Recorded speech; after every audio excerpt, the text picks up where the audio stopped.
Welcome to A Feast for Dragons. This video will combine both A Dance with Dragons and A Feast for Crows into one book with the chapters arranged in chronological order. Special thanks to Andrew Walker, Brandon Beefish, Hannah Hosking, and Zach Louv for compiling this chapter list. A link to their website is in the description. Please go check it out. Now, for those of you who don't remember, the events of A Feast for Crows take place in King's Landing, Dawn, and the Iron Islands. Meanwhile, the events of A Dance with Dragons take place at the same time in the North and Essos. Let's begin with the prologue chapter of A Dance with Dragons.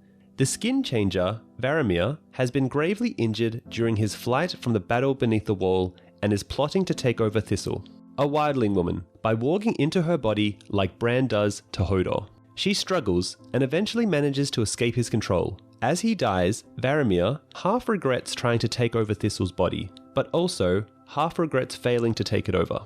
He awakens in the body of one of his wolves. Later, his pack discovers Thistle, now a white, who, despite being dead, sees him through her dead, pale blue eyes. Now, this chapter sets up some pretty interesting things. Firstly, Jon can survive being stabbed to death by walking into Ghost, long enough for Melisandre to resurrect his body if that is possible.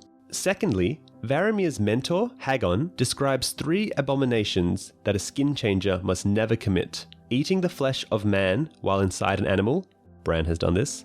Mating with a beast while inside one, Bran has not done this. And seizing the body of a human, Bran has also done this. What's interesting to note is that Varamir, the second most powerful skin changer in our story, couldn't take over another human being, while Bran does it easily, and he is only a child, making Bran infinitely more powerful. So, if Varamir could control 6 animals, it makes you wonder how many animals or people Bran could control one day. Prologue chapter 4, A Feast for Crows. Pate sits with his fellow students Molander, Alleris, Armin, and Rune at the Quill and Tankard in Old Town. He yearns for Rosie, the pretty daughter of a serving maid, a 15-year-old girl, whose maidenhead can only be had for a gold coin.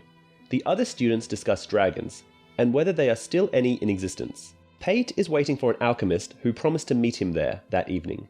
The alchemist has offered to change iron into gold, requesting that Pate steal a particular iron item in exchange for some gold, and said he would be back in 3 days to make the exchange.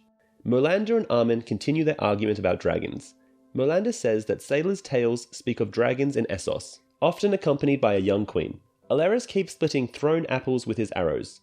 After the last, he brings up the Targaryens, telling the others that Viserys Targaryen's sister, Daenerys, is still alive. Molander drunkenly toasts her, only to be shushed by Armin. Lazy Leo appears then. Molander bristles at his appearance. Armin asking more diplomatically whether Leo wasn't confined to the Citadel for 3 more days, but Leo shrugs this off with a quip on the meaningless of time. He asks them to buy him a drink, since he lost his money gambling and eating elsewhere. He offends them each in turn, then attempts to mollify them by confirming that Daenerys is alive and has hatched 3 dragons, as the tales come out of Qarth. Archmaester Marwyn even gives them credence. Leo says, Marwyn, called the Mage, is widely considered unsound, partly because of his practice of speaking to small folk and other unwholesome people.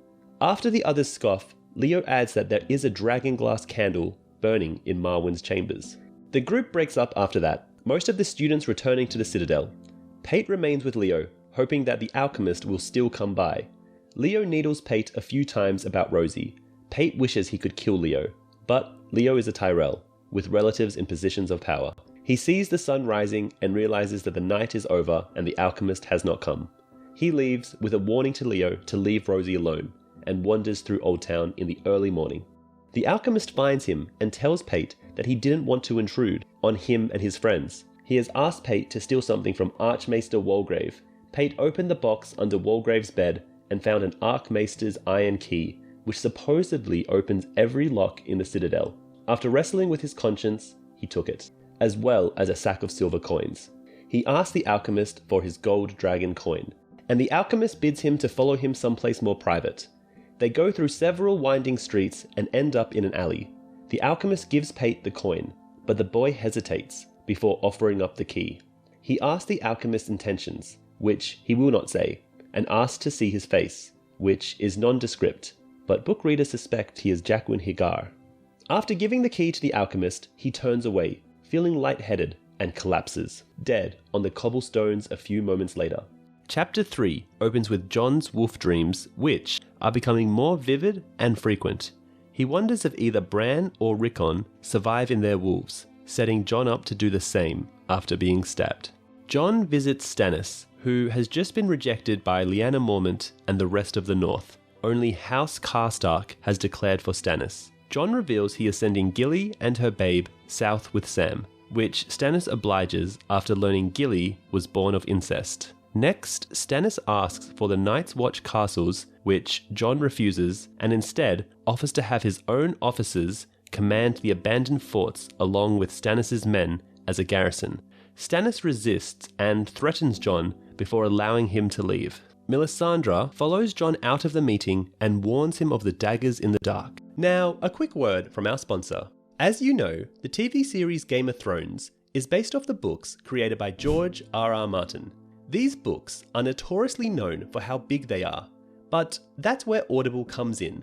We have personally listened to over 100 titles on Audible, and we highly recommend it. I personally enjoy listening to Audible while driving, and my brother enjoys listening while working on these videos. If this sounds like something you're interested in, then use our link audibletrial.com/videobooks for a free 30-day trial. The link is in the description. In doing this, you are also supporting the channel. Now back to the video. John assures her he is aware of his enemies, to which Melisandre replies, "You know nothing, Jon Snow." Chapter 1 has Aeron Greyjoy, who in the chapter is referred to as the Prophet, drowning men at a beach on Great Wick. This is a practice in which a worshipper of the drowned god is held below the water until he drowns. The priest then resuscitates him using CPR. Through this initiation, the person is stronger. What is dead may never die, but rises again, harder and stronger. Gorman Goodbrother appears to bring Aeron to Lord Gorald Goodbrother. Aeron initially declines, but relents, when the messenger tells him the king, Aeron's brother, is dead. During the journey, Aeron remembers his brothers. His father married 3 times. The sons of his first wife died young. The eldest son from his second marriage was the strongest and fiercest of the remaining. Aeron admired Balon, although they were not close in their youth. When they arrive at Lord Goodbrother's hall at Hammerhorn, Aeron demands that everyone in the hall be sent away so that he and Gorald Goodbrother can speak privately. Lord Goodbrother insists that his maester will stay as well. Aeron disagrees and prepares to leave, but the maester stops him by informing him that Euron Greyjoy has occupied the sea stone chair. Aeron is shocked. He remembers his brother, but with little love. Goodbrother wants advice on whom to support, but Aeron wants to pray first and leaves for Pebbleton. Again, Aeron thinks back to his youth. He was not a very religious man, but rather a drunken sod. This changed when he fell overboard in a sea battle during Balon's rebellion. He almost drowned and became a devoted follower of the drowned god. Aeron has discussed the succession with Balon, though Balon wanted his daughter, Asha, to succeed him. Aeron did not agree with having a woman rule the Iron Islands. Theon is a weakling and probably dead. Balon's eldest brother, Euron, is ungodly and Aeron hates him. Thus, Aeron makes up his mind. It must be Victorian. A few days later, Aeron has arrived at Pebbleton and starts to preach. Asha has also claimed the throne. Now, Aeron's followers and a number of lords look to him for advice on whom to support. During his preaching, he finds his inspiration. The Iron Men should elect the king in a king's moot, as they did in the old days. Every captain is to go to Nagga's Hill on Oldwick, the ancient place where the old kings were chosen. Aeron hears his followers take up his call and knows he has done the right thing. Chapter 2. Prince Doran has been living at the Water Gardens for nearly 2 years now, watching the children play in the pools while trying to deal with his gout. Captain Erio Hotar hears the approach of Obara Sand, eldest of the Red Viper's bastard daughters, and bars her from disturbing Prince Doran's rest. Deadly as she may be, she is no match for the captain, but the prince calls her into his presence before they come to blows. Obara demands justice for her father, imploring Prince Doran to marshal the Dornish army and give half to her so she might march on Oldtown and burn it to the ground, and the other half to her half-sister, Lady Nym, to march up the King's Road. Doran tells her that his brother was not murdered, but died in single combat, and that Lord Tywin has promised them Sir Gregor's head. Unappeased, Obara mocks her uncle for his weakness, and stalks off after he tells her to await his word in Sunspear. Fearing an uprising in Sunspear incited by the Sand Snakes, Prince Doran tells Hotar that he must return to his seat at the Palace of the Sun. The captain reminds him that Princess Marcella is there, and that Sir Eris Oakheart sends letter to Queen Cersei. Hotar thinks that he and the King's Guard will eventually cross swords, and when that occurs, the captain will kill him. The next morning, the prince and his retinue begin the journey back to Sunspear, but along the way, they come upon another of the Sand Snakes. The beautiful Lady Nym is far more tactful than her older half-sister, but no less resolved to seek justice for her father.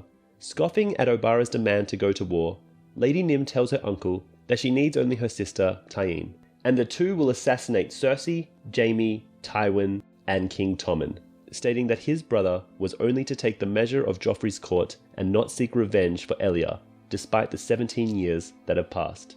Nymeria responds in parting, "My sisters and I shall not wait 10 and 7 years for our vengeance." Arriving in Sunspear, the prince's retinue is accosted by townspeople, calling for vengeance for the Red Viper. In the old palace, Princess Arianna greets her father and tells him that Tyene Sand awaits him in the throne room. The third of the Sand Snakes is embroidering when the captain encounters her while bearing Prince Doran to his high seat.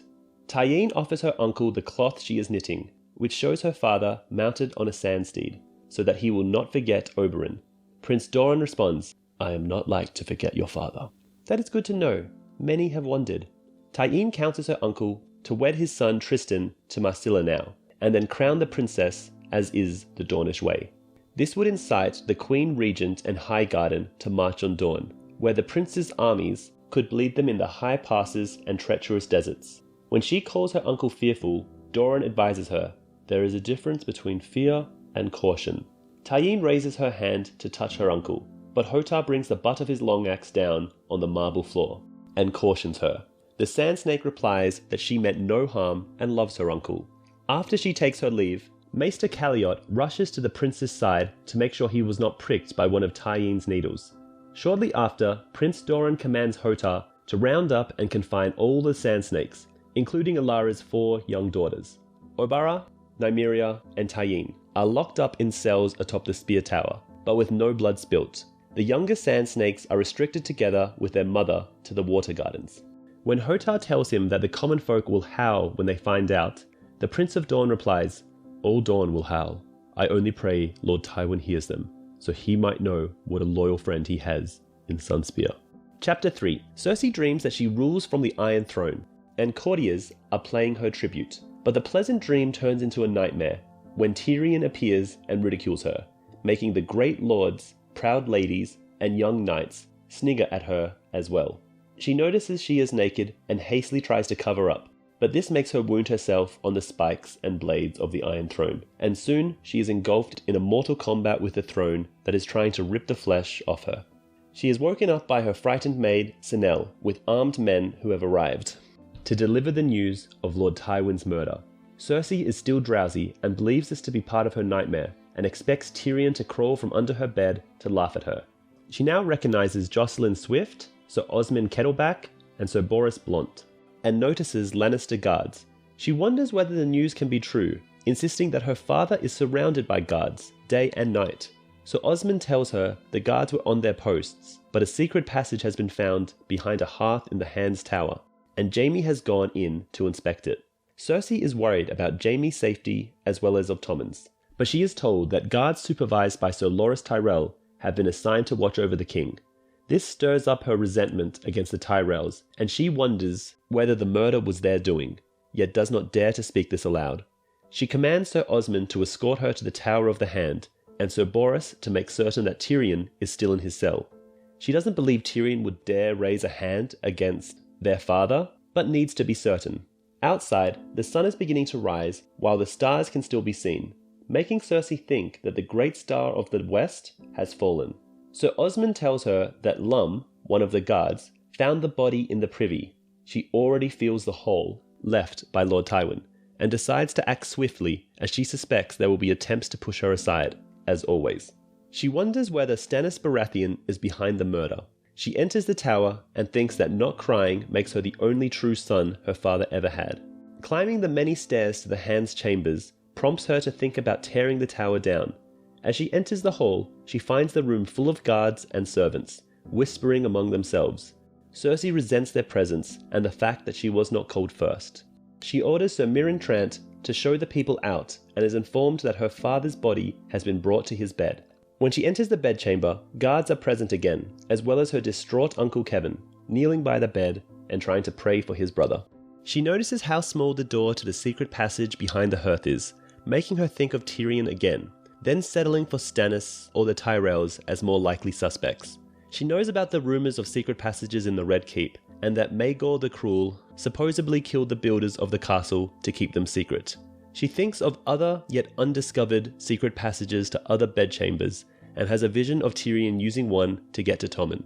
Cersei has a look at her father's half-naked body. While reflecting on how he looks much older and smaller than when he was alive, she already notices a smell emanating from the corpse. She is furious that the quarrel that killed Lord Tywin has been left in his stomach and orders it to be removed.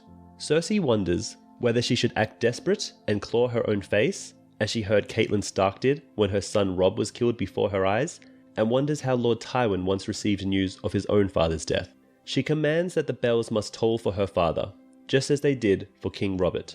She asks for Pycelle and wants him to prepare the body, but is told Grand Maester has already been there and left again. This angers her more because of Pycelle's uselessness in old age, and she calls for Maesters Balabar and Franken instead. Cersei asks about Jaime and is again told he's down in the secret passage, inspecting the depth of a shaft found there. She is worried about his safety, thinking of his lost hand and how the murderer might await him in the dark. Qyburn is shown in, offering his service as Maester. He informs her that he treated Jaime's hand, and she remembers that he came down from Harrenhal with her brother. She notices that he doesn't have a Maester's chain, receiving the answer that it has been taken away by the Citadel while his knowledge is still there. She orders him to remove the quarrel and prepare her father's body for the Silent Sisters. Qyburn asks her what he should do with the girl. Cersei has not noticed the second body in the bed before, and takes a look at her naked body, observing the golden chain around her neck, and that her face is as black as Joffrey's was when he died. She demands to know what the girl is doing here, receiving the unsatisfying answer that she has been found where she is, and that she's Tyrion's whore.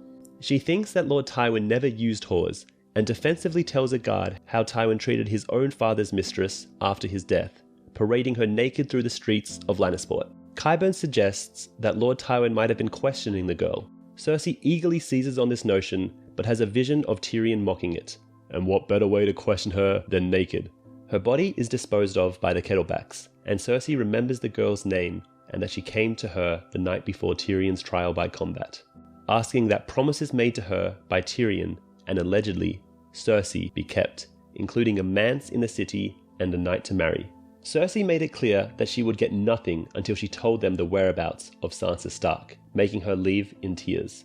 She orders the Kettlebacks to carry Shay's body through the secret passage, but wants to have the chain around her neck delivered to herself. As Sir Osfryd is about to step into the tunnel, Jaime emerges from it. She rushes towards him, asking whether he has found the killers, but is told that the shaft ends in a chamber where half a dozen tunnels meet, some of them closed with locked iron gates, and Jaime needs to find keys first. He suggests that the killers could still be hiding in the maze he just left. Cersei again envisions Tyrion climbing through the walls like some monstrous rat. She says she wants the murderers found and the whole tower to be demolished if need be. Jaime hugs her to console her, and she has a rush of desire for him. She whispers in his ear, asking him to take over as Hand of the King, to complete their father's work, but he pushes her away, declines the offer, makes a joke about a hand without a hand, and says that she shouldn't ask him to rule. Cersei feels the rejection like a slap, realizing that it has been noticed by everyone present, and that the whole castle will know soon. She angrily says that she didn't ask him to rule, as she is going to do that herself as the Queen Regent until Tommen comes of age. Jaime replies that he doesn't know whom to feel worse for, Tommen or the Seven Kingdoms. She slaps him. They are both admonished by Sir Kevan to take their indecent behaviour out of the room where their father's body lies. Jaime apologizes for his sister, pointing out that she is forgetting herself while grief-stricken. This makes Cersei want to slap him again, and regret her impulse to ask him. She wonders whether to abolish the position of hand altogether, remembering how Jon Arryn and Eddard Stark meddled in her affairs, the latter forcing her to get rid of King Robert before she could deal with his brothers, and how Tyrion sold Marcilla to Dorne, made Tommen a hostage, and killed Joffrey. Cersei settles on her uncle Kevin as the next hand, as she considers him loyal and prudent, while unambitious to challenge her as the real power behind the Iron Throne. She thinks that she needs men supporting her, and that the current small council will not do, with Grand Maester Pycelle too old, and Lord Mace Tyrell and his bannermen, Lord Paxter Redwyn, and Lord Mathis Rowan not to be trusted. She also can't rely on Jaime, who has lost his courage with his hand. She again considers the possibility the Tyrells were involved in the murder, as Lord Mace must have known he can never rule the Seven Kingdoms as long as Tywin Lannister is alive. However, she realizes she has to proceed carefully against the Tyrells, with the city full of their men and Loras Tyrell now a knight of the Kingsguard. The thought of the engagement of Tommen and Margaery Tyrell still makes her furious, and she questions Margaery's virginity. Cersei intends to use Varys to find out more on this front. The thought of Varys makes Cersei aware that the eunuch isn't present, while he is usually around when something important happens in the Red Keep. The only explanation for his absence is that he was involved in the plot, preempting his own downfall, as Lord Tywin never had any love for him. She thinks that Varys might have known about the secret passage and acted on behalf of Stannis. She orders Sir Meryn to find the Master of Whisperers and bring him to her. Sir Boros returns red-faced and puffing, announcing that Tyrion is gone, his cell open with no sign of him anywhere. Cersei is appalled, thinking her nightmares are coming true.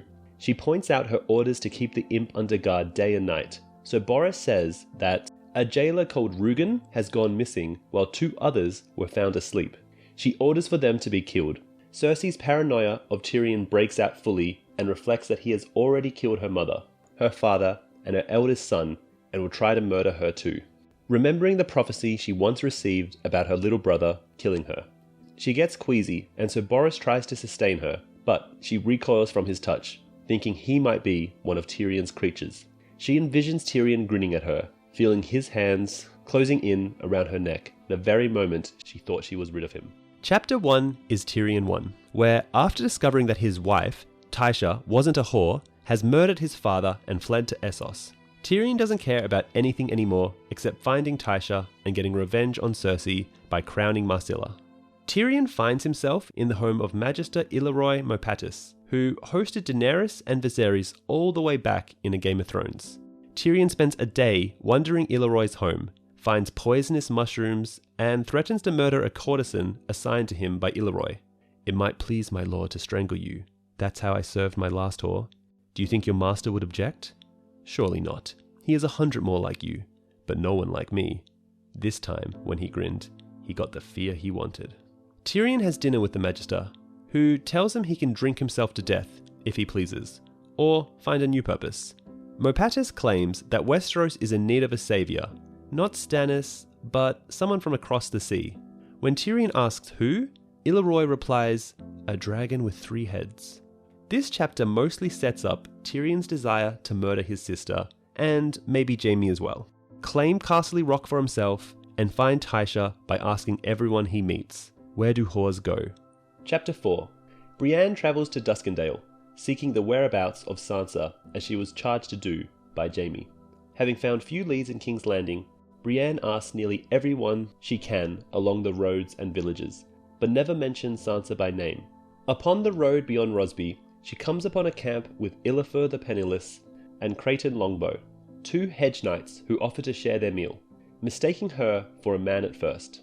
Sir Illifer later remarks on how Brienne bears a shield with the sigil of House Lothston, a disgraced family who once held Harrenhal. Brienne was given the shield by Sir Jaime, who had taken it from Harrenhal. When she tells the 2 that she lost her own shield, Illifer figures out by her size that she must be Brienne, murderess of King Renly. The Maid of Tarth denies having killed Renly, and the hedge knights agree to travel with her to Duskendale. After passing a large group of poor fellows, or sparrows, lowly holy men bound for King's Landing, bearing the bones of septons killed around the Riverlands, they catch up to a merchant guarded by a couple of men and another hedge knight named Sir Shadrick. Joining forces along the dangerous road, Shadrick tells Brienne in private that he knows that the maid she seeks is Sansa Stark, and that he seeks her as well, but for a purse of gold offered by Varys. Brienne is disturbed by the fact that the knight knew whom she was speaking of when describing Sansa's description to the merchants group. When the party stops at an inn, the Old Stone Bridge, for the night, Brienne slips off on her own, swearing to herself that she will not fail Jaime, having already failed King Renly and Lady Catelyn. Chapter 10. Marillion is singing day and night. Because his cell is open, his songs can be heard throughout the castle. Although Marillion has a beautiful voice, Sansa does not like the sound of his singing. She asks Peter if he cannot silence the singer. Littlefinger explains to Sansa that they need Marillion. With some persuasion, Marillion has confessed to the murder of Lysa. In return for his confession, Littlefinger has spared his life and his voice. Peter tells Sansa she has to corroborate Marillion's confession. Sansa knows that Marillion did not murder Lysa and therefore hesitates. She has no pity for the singer, as he has tried to rape her, but she is afraid that people will see through her lies. The next day, Nestor Royce and his son arrive at the Eyrie to investigate the murder of Lysa Arryn. Although she is afraid, Sansa tells the Royces that Marillion killed Lysa Arryn. Her fright and tears only make her more convincing. Then Marillion is let in. He confesses that he killed his mistress because he could not bear the thought of seeing her married to Peter. The Royces never liked Marillion and seem not to question his confession. They agree that Marillion will be confined to the sky cells. Eventually he will fall or jump to his death. Nestor then informs Peter that his cousin is gathering other lords to have Peter removed as Lord Protector of the Vale. Littlefinger already knows this and is unconcerned.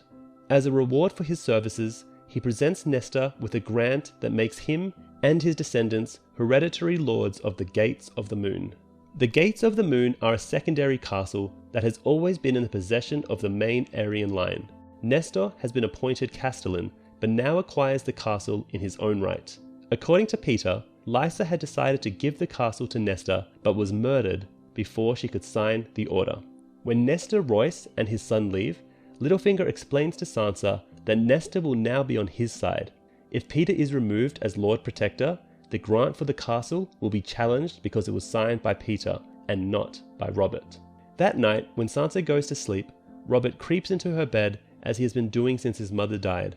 He asks Sansa if she is his mother now. Sansa says yes because she knows this lie will soothe him. Chapter 4 has Bran travelling through the haunted forest, in search of the three-eyed crow with Jojen and Mira Reed, Hodor and Cold Hands, who leaves them to deal with foes. Mira waits till he is gone before pointing out that Cold Hands doesn't breathe, eat, drink, or sleep. The group continue to trust him. Bran enters Summer and finds an abandoned village for shelter.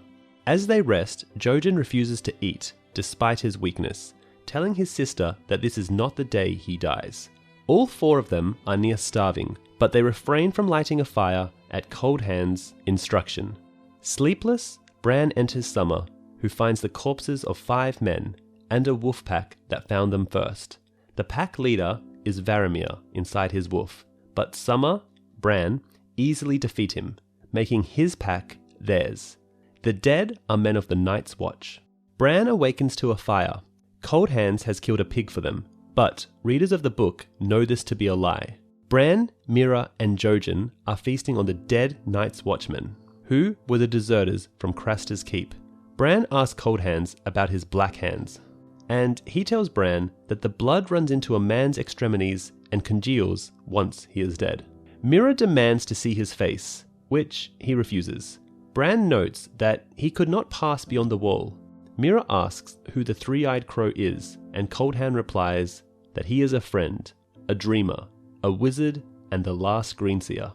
Mira asks Jojen if he has dreamed this, and he says that they have come too far to go back now. Chapter 6. Nearing Braavos by ship, Arya recalls how she originally wanted Captain Ternesio Terrace to sail for the Wall. She had no such luck, but concluded the Free Cities would be a good place to land, considering that Syrio Forel came from Braavos, and possibly Jaqen H'ghar as well. During the voyage, many of the sailors, and even the captain, have tried to get her to learn and remember their names. and many seem afraid of her. The captain's youngest son, Denyo, is telling Arya some of the history of Braavos and the titan that guards its port. The Free City honors all gods and even has temples devoted to them, and was founded by the Moonsingers when they brought the people to Braavos to escape. The Dragons of Valeria. The Titan of Braavos is a massive statue and has arrow slits and murder holes strategically placed to attack any boat that tries to pass beneath without leave. Furthermore, the Free City of Braavos is protected by the Arsenal, a massive fleet of ships and their fortified port. The captain has his oldest son, Yorko, row Arya to shore, so as to get her off prior to customs coming aboard. As Yorko navigates the 100 Isles of Braavos, he points out many of the sights, before dropping her off at the quay in front of the House of Black and White. Arya disembarks, assuring Yorko that she will remember his name, and enters the temple of the many-faced god. Within, the temple is quite dark with dozens of odd statues. Arya notices several people in alcoves who are either dead or dying. Soon, a robed man with a kind voice tells her that the House of Black and White is a place of peace. He asks her name, but despite Arya's use of nicknames, the man keeps asking until she admits that she is Arya Stark. When the man asks if she fears death, Arya answers no. The man removes his cowl to reveal a decaying, horrible visage, but she sees through the illusion. Impressed, the kindly man asks if she's hungry, and Arya thinks, yes, but not for food. Chapter 5 has Tyrion being smuggled out of Pentos and travels with Illyroy to the Rhoyne, where they will travel down the river to meet Daenerys in Volantis. Tyrion asks Illyroy about his motives for helping Daenerys, and his reasons are clearly untrue, and Tyrion suspects as much. We learn Varys and Illyroy grew up together in Pentos as thieves, until Varys was brought to King's Landing by the Mad King, and Illyroy married the daughter of the cousin to Pentos. Later, Tyrion asks how Illyroy managed to persuade the Golden Company to break their contract with Myrrh and support Daenerys, a Targaryen, when the Golden Company have spent their entire history warring with the Targaryens to place a Blackfire on the Iron Throne. Illyroy claims that the Golden Company just want to return home, and Daenerys offers them that. Tyrion recounts the story of Hugor Hill, and originally intended to become High Septon before he met Tysha. Illyroy, likewise, lost favour with the Prince of Pentos when he married a Lyseni bedslave called Sarah, and made her his second wife. She died from the Grey Plague, but Illyroy never regretted loving her.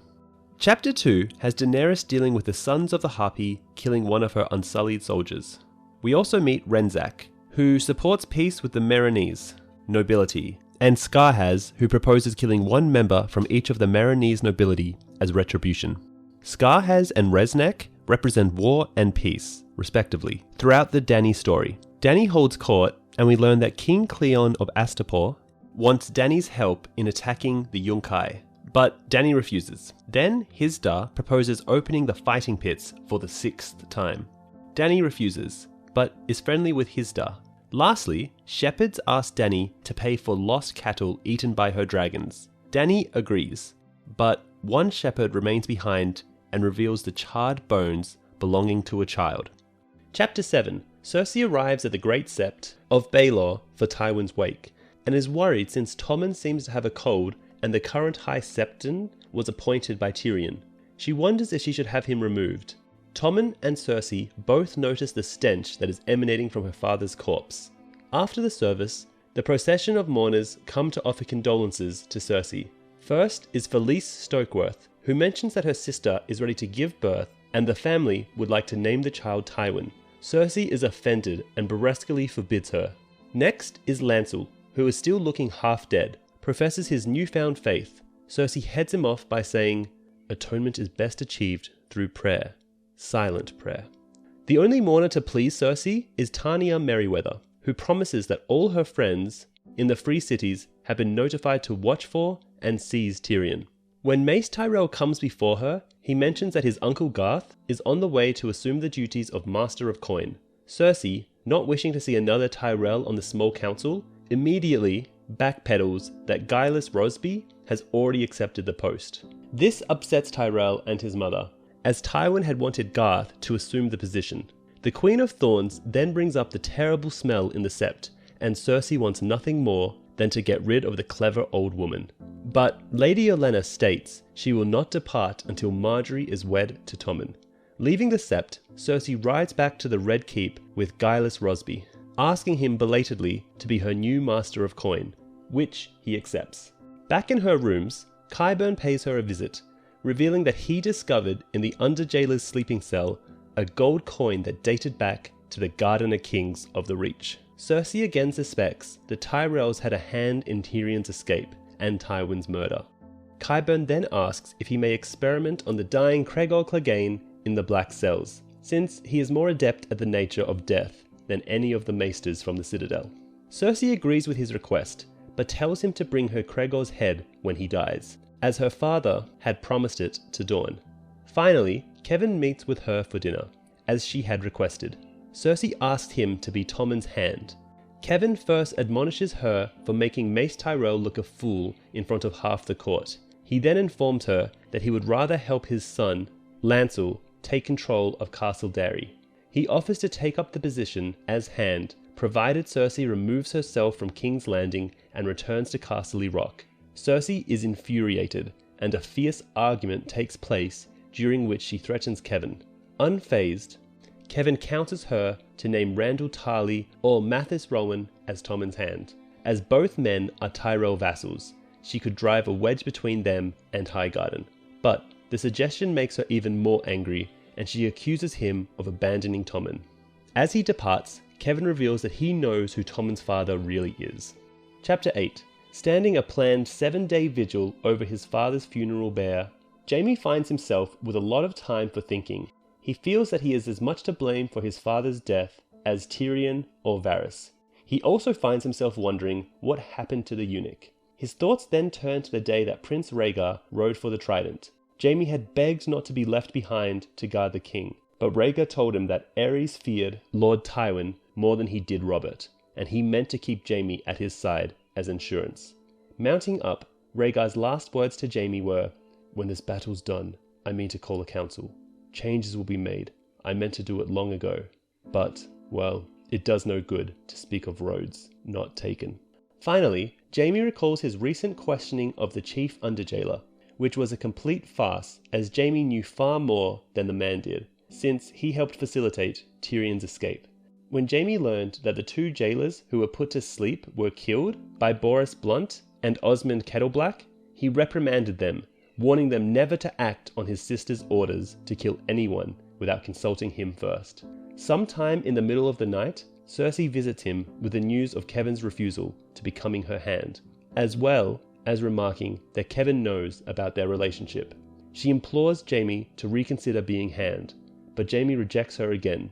She departs with, "Very well, if it is a battlefield you want, battlefields I shall give you." Next morning, the mourners arrive anew, but the smell is so nauseating that Tommen gets sick. Jaime takes him outside to console him, advising him to go away inside, something Tommen understands from when Joffrey would torment him. Cersei then joins them, as does Mace Tyrell, and Jaime asks the Lord of Highgarden to have dinner with his sister. When Mace departs, Jaime tells Cersei to get the wedding over with, and then send Lord Mace to besiege Storm's End once again. Cersei likes the idea, hoping Tyrell might lose his life this time. Chapter 5. Down in the library beneath Castle Black, Sam is trying to find any information on the others for his Lord Commander, Jon Snow. Returning to the surface, Sam considers how hard Jon has been working the men of the Watch. He meets Dolores Ed, Pip, and Gren, and they mention how much Jon has changed, acting differently and barely spending any time with his friends, although he never misses a day practicing his sword work. We learn that Stannis has plans for Val, Dalla's sister, seeking to use her to forge an alliance between the Wildlings and the Northmen. Thus far, only the Karstarks, who have no other choice, have agreed to ally with Stannis. Sam arrives at Jon's Solar, and Jon shows him a letter he plans to send to King Tommen, which declares that Stannis is aiding them in their battle, but the Night's Watch is not sworn to his cause. They discuss how Melisandre means to sacrifice Mance Rayder for his king's blood. Jon states, "Mance's blood is no more royal than mine own."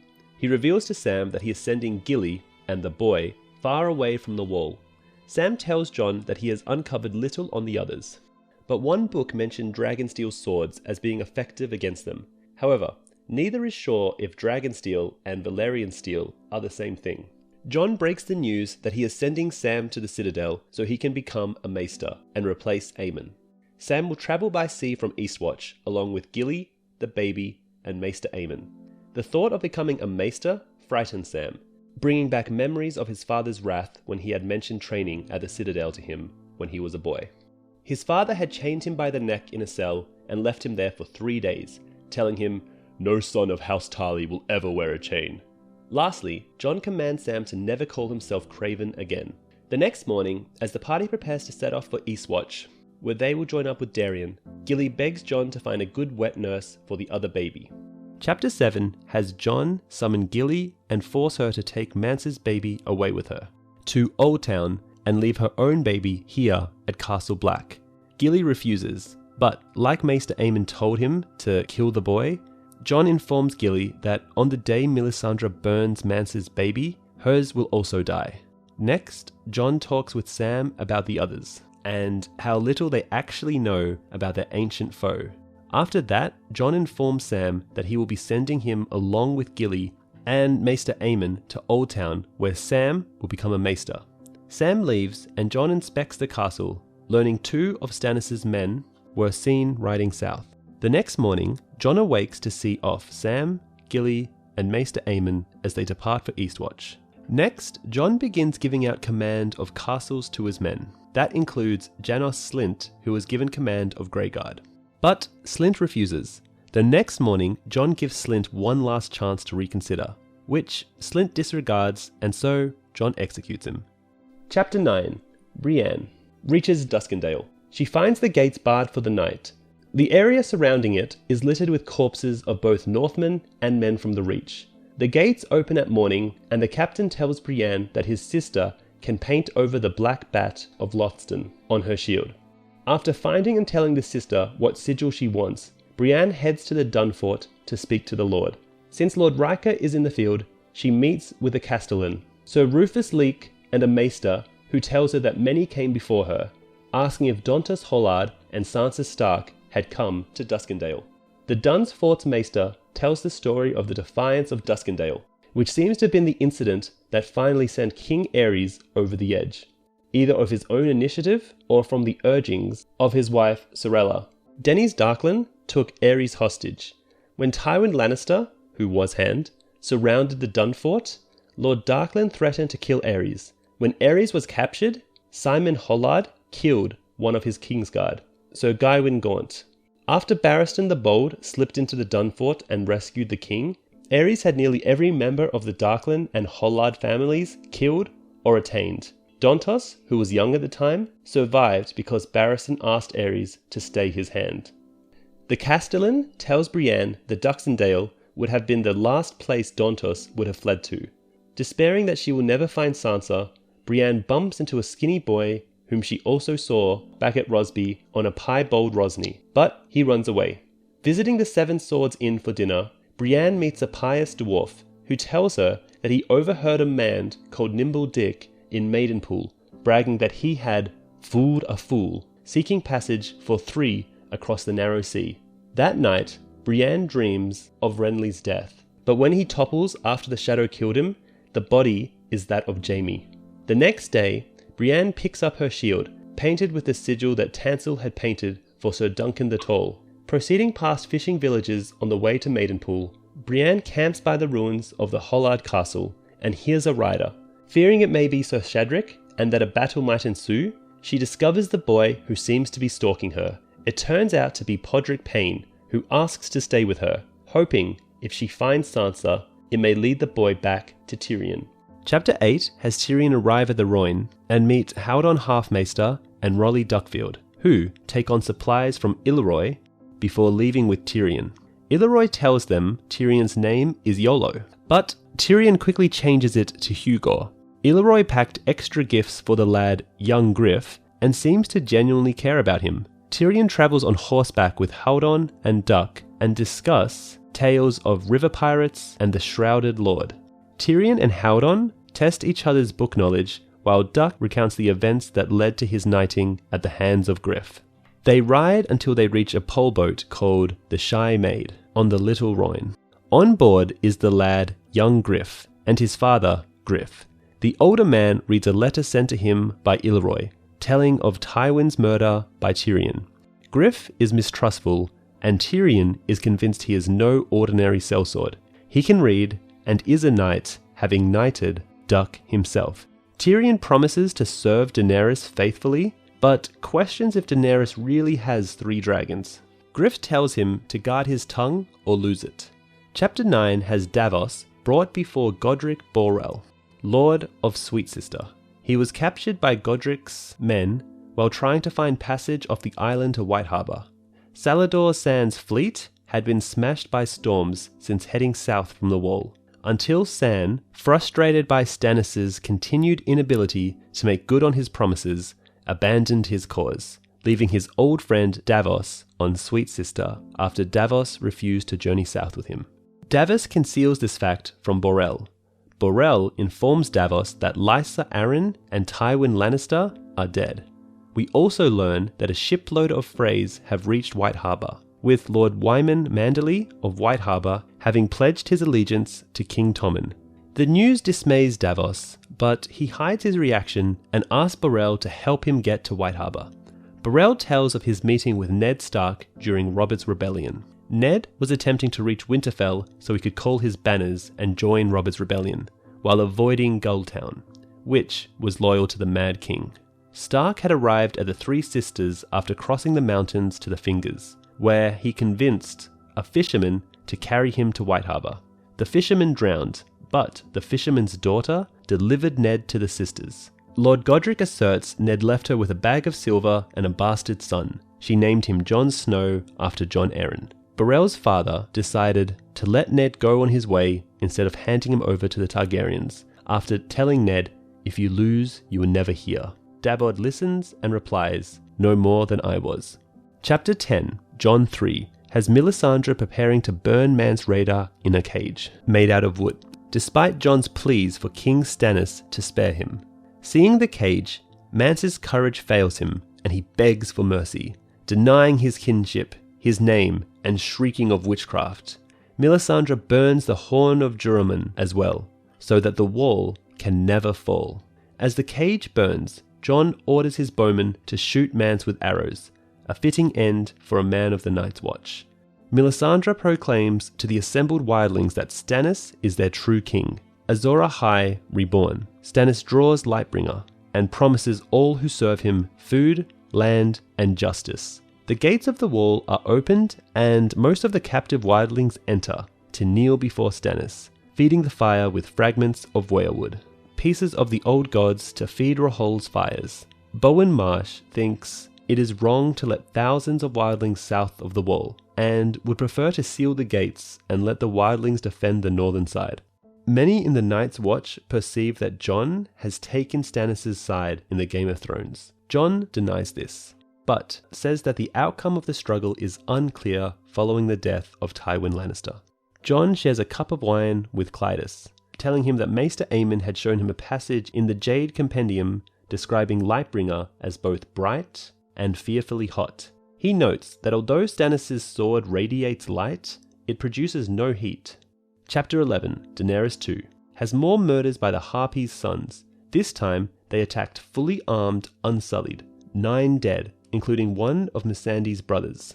Dany orders an investigation, allowing Skahaz to torture a wine cellar, and has the Unsullied restrict themselves to patrolling the walls. Dany imposes a blood tax on the great families of Meereen to fund a new mixed force of freedom and shave pates to control the city, under the control of Skahaz. That night, Dany offers Missandei the chance to return to Nath, but the girl feels safer with her. Dreaming of Daario Naharis, Dany hopes that the sellsword will remain loyal to her. Dany goes to take a bath on her terrace, when she is surprised by the voice of Quaithe, speaking via magic. "Hear me, Daenerys Targaryen, the glass candles are burning. Soon comes the Pale Mare, and after her, the others, Kraken and Darkflame, probably Victorian Greyjoy and Moqorro, Lion and Griffin. This is Tyrion and probably Jon Connington, the Sun's son and the Murmur's dragon, Quentyn and Aegon? Trust none of them. remember the Undying. Beware the perfumed seneschal, who Dani thinks is Reznek, so it's definitely not him. After telling her to remember who she is, Quaithe is gone. As the sun rises, Dani breaks her fast and prepares for court. At court, she gazes suspiciously at Reznek. Hizdahr pleads for the 7th time for the reopening of the fighting pits.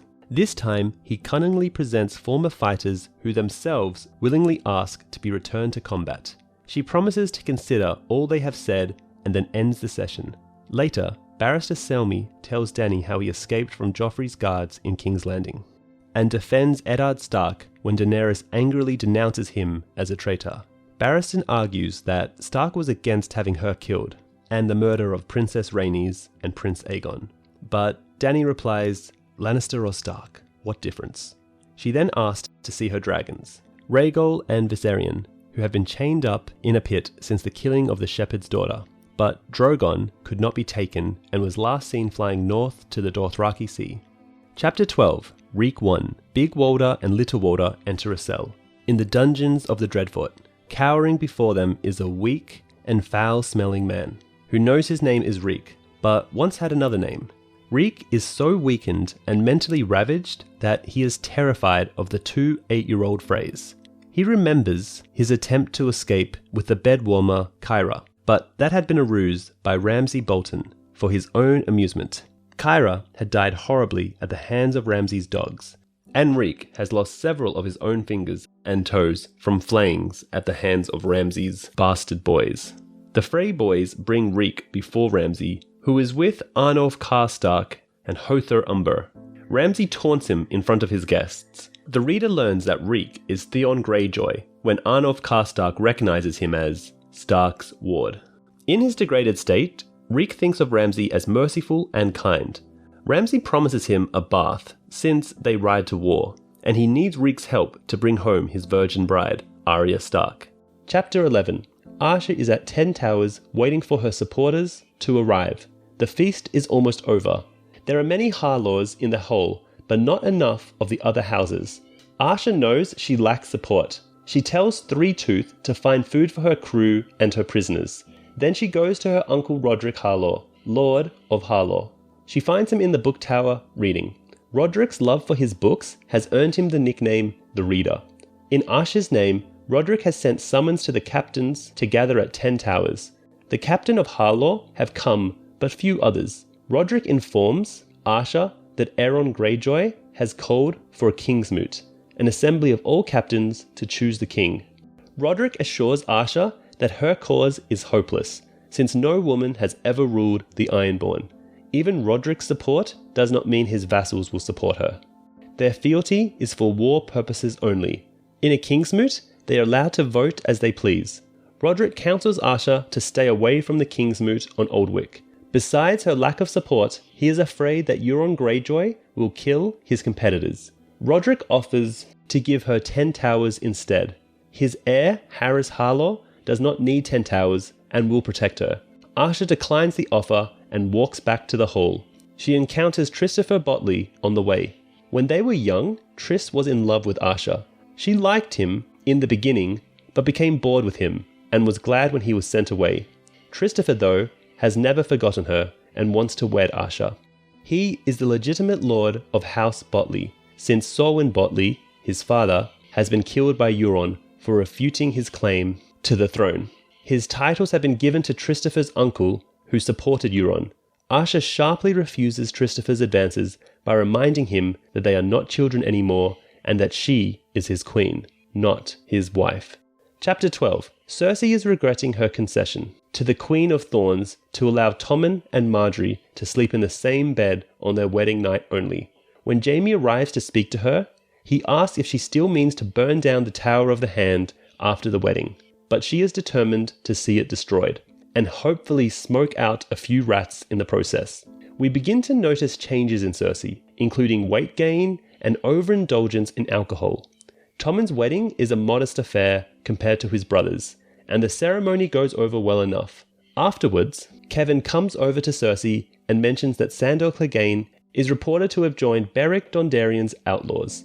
The Queen is already aware of this, having heard that outlords have pillaged salt pans and savagely raped townswomen. The reports mentioned that they were led by a huge man in a hound's head helmet. Cersei suggests that Lance will hunt down the hound, but her uncle scoffs that his son is not the man to deal with Clegane. When she then suggests that he go after Clegane himself, Sir Kevin responds curtly, "When a dog goes bad, the fault lies with its master." Talking to Jaime, she wonders if Margaery is really a maiden, and he tells her that Mace Tyrell will be marching on Storm's End in a few days, while Garland Tyrell will take half the Tyrell host to Brightwater Keep, and then on to Highgarden, including Lady Allery Tyrell and Lady Olenna. During the reception, Cersei recalls her visit to a woods witch when she was younger, and the old hag's words, "Queen you shall be, until there comes another, younger and more beautiful, to cast you down and take all you hold dear." Drinking heavily during the feast, she begins to wonder if Margaery is the one in the hag's prophecy, which also mentions the Balanclaw. When Tommen chokes on his wine accidentally, Cersei flees the hall for some air. She is met outside by Lady Tanya, who informs her that one of Cersei's maids is a spy reporting to Margaery's cousins. Cersei assumes it is Synelle and promises to reward Lady Merryweather if this is true. Asking why the beauty from Maya would reveal this to her, Tanya responds that she wants what is best for her husband and son, and Cersei could provide advancement for her family. Back inside, Cersei refuses to dance with anyone, but takes note of the attractive bastard of Driftmark, Orain Waters, with silvery hair, a mark of House Valerian which is descended from the freehold of Valyria, like the Targaryens. He almost resembles Prince Rhaegar. Toward the end of the night, Cersei leads everyone outside to watch as the pyromancers set the Tower of the Hand on fire. As the green flames of wildfire consume the tower, the Queen Regent compares the beauty of the spectacle to Joffrey. As the others begin to depart for bed, Cersei remains behind to watch the fires burn, arm in arm with Sir Osmond Kettleblack. Chapter 13. Slipping through the Shadow City of Sunspear during the night for a rendezvous with Princess Arianna, Sir Aerys Oakheart considers how unlikely it is for an Oakheart to even be in Dorne. Hailing from the Reach, the Oakhearts have long been enemies of Dorne. The Kingsguard Knight left Marsilia playing Cyvasse with Prince Trystane, and under the protection of the prince's sworn shield, Sir Gascoigne. Aerys recalls his recent meeting with Prince Doran, who advised him that Marcilla would be safer at the Water Gardens. All her guards and Sir Aerys would accompany them there, but Doran asked him not to write to King's Landing about the move. When he arrives to meet Arianna, he swears he'll do no more than tell her it has to end, but her nakedness overwhelms him. After their passion is stated, Aerys is once again consumed by guilt, but Arianna has a response for every one of his doubts. The knight feels he has dishonored himself enough already. Arianna reminds him that he told her he loved her. Aerys responds that he swore a vow. However, Arianna brings up several Kingsguard who broke their vows, most famously Lucamore, the Lutzi, and Terrence Toyne, and even Prince Aemon the Dragon Knight, though Sir Aerys doesn't believe the latter story. She finishes with, "It is not our love that dishonored you. It is the monsters you have served and the brutes you've called your brothers." When Aerys tells her that King Robert was no monster, he can't help but think that she is right about Joffrey. Although he considers Tommen to be Joffrey's opposite, he can't disagree with Arianna's persuasive words that Marcilla would be a better ruler. They talk about Christian Cole, the Kingmaker, Lord Commander of Viserys' first Kingsguard. At the time of Viserys' death, Sir Cole convinced Varys' son, Aegon II, to claim the throne. This led to the war between Aegon and his elder sister Rhaenyra, whom Viserys had long groomed as his successor. Arianna reminds Aerys that in Dorne, the eldest child rules, and had it not been for Christian Cole, Targaryen inheritance might have been rewritten. She then explains to him the real reason that Marcella is being moved to the Water Gardens, to keep her away from those who seek to crown her. Aerys tells her that the Water Gardens are not a prison, but she warns him that Hotar will see that Marcilla does not leave, claiming he is terrible when aroused. Still unable to convince Aerys that her suggestions are correct, Arianna hugs him and begins to tremble. Once again, she manipulates him by asserting that if the Sand Snakes can be imprisoned for wanting to crown Marcilla, she could too. She mentions that there are no secrets between Tyene and herself, and then she tells him her father has never considered her worthy. Prince Doran tried several times to marry her off to old men of high birth, and when she was 14, she discovered a letter her father had written to her brother Quentin, a ward of Lord Anders Yorenwood for years. In the letter, Doran wrote, "One day you will sit where I sit and rule all of Dorne, and a ruler must be strong of mind and body." So Aerys argues that this couldn't be true, but when she asks him where Prince Quentin is now, and his response is with Lord Anders Ironwood in the Boneway, Arianna tells him that is what her father wants everyone to believe. She has gotten word from some of her friends that Quentin is across the Narrow Sea, and she is sure that he is hiring the Golden Company, who recently broke their contract with Mia. The Golden Company has never broken their word since Bitter Steel reformed them nearly 100 years ago, and since most of their members are exiles, the only reason they would change allegiance would be to return home to Westeros. And Anders Ironwood's ancestors fought in 3 of the Blackfire rebellions, a fact that convinces Arianna that he seeks to crown Quentin as the next Prince of Dorne. Arianna's final persuasive words are, "So your 2 princesses share a common cause, sir. And they share as well a knight who claims to love them both, but will not fight for them." So Aerys then swears to defend Marsilia's right to rule, and to protect Arianna from anyone seeking to steal her birthright. When he asks her what she would have of him, Arianna purrs, all my love, my sweet love, and forever. But first, Marsilia." Chapter 14, Drawing Near Maidenpool. Pod Payne can't seem to remember if Brienne is a knight or a lady, frequently calling her, "my lady," "sir." Brienne has taken up his training, abandoned since Aron Santagar was killed by the mob in King's Landing.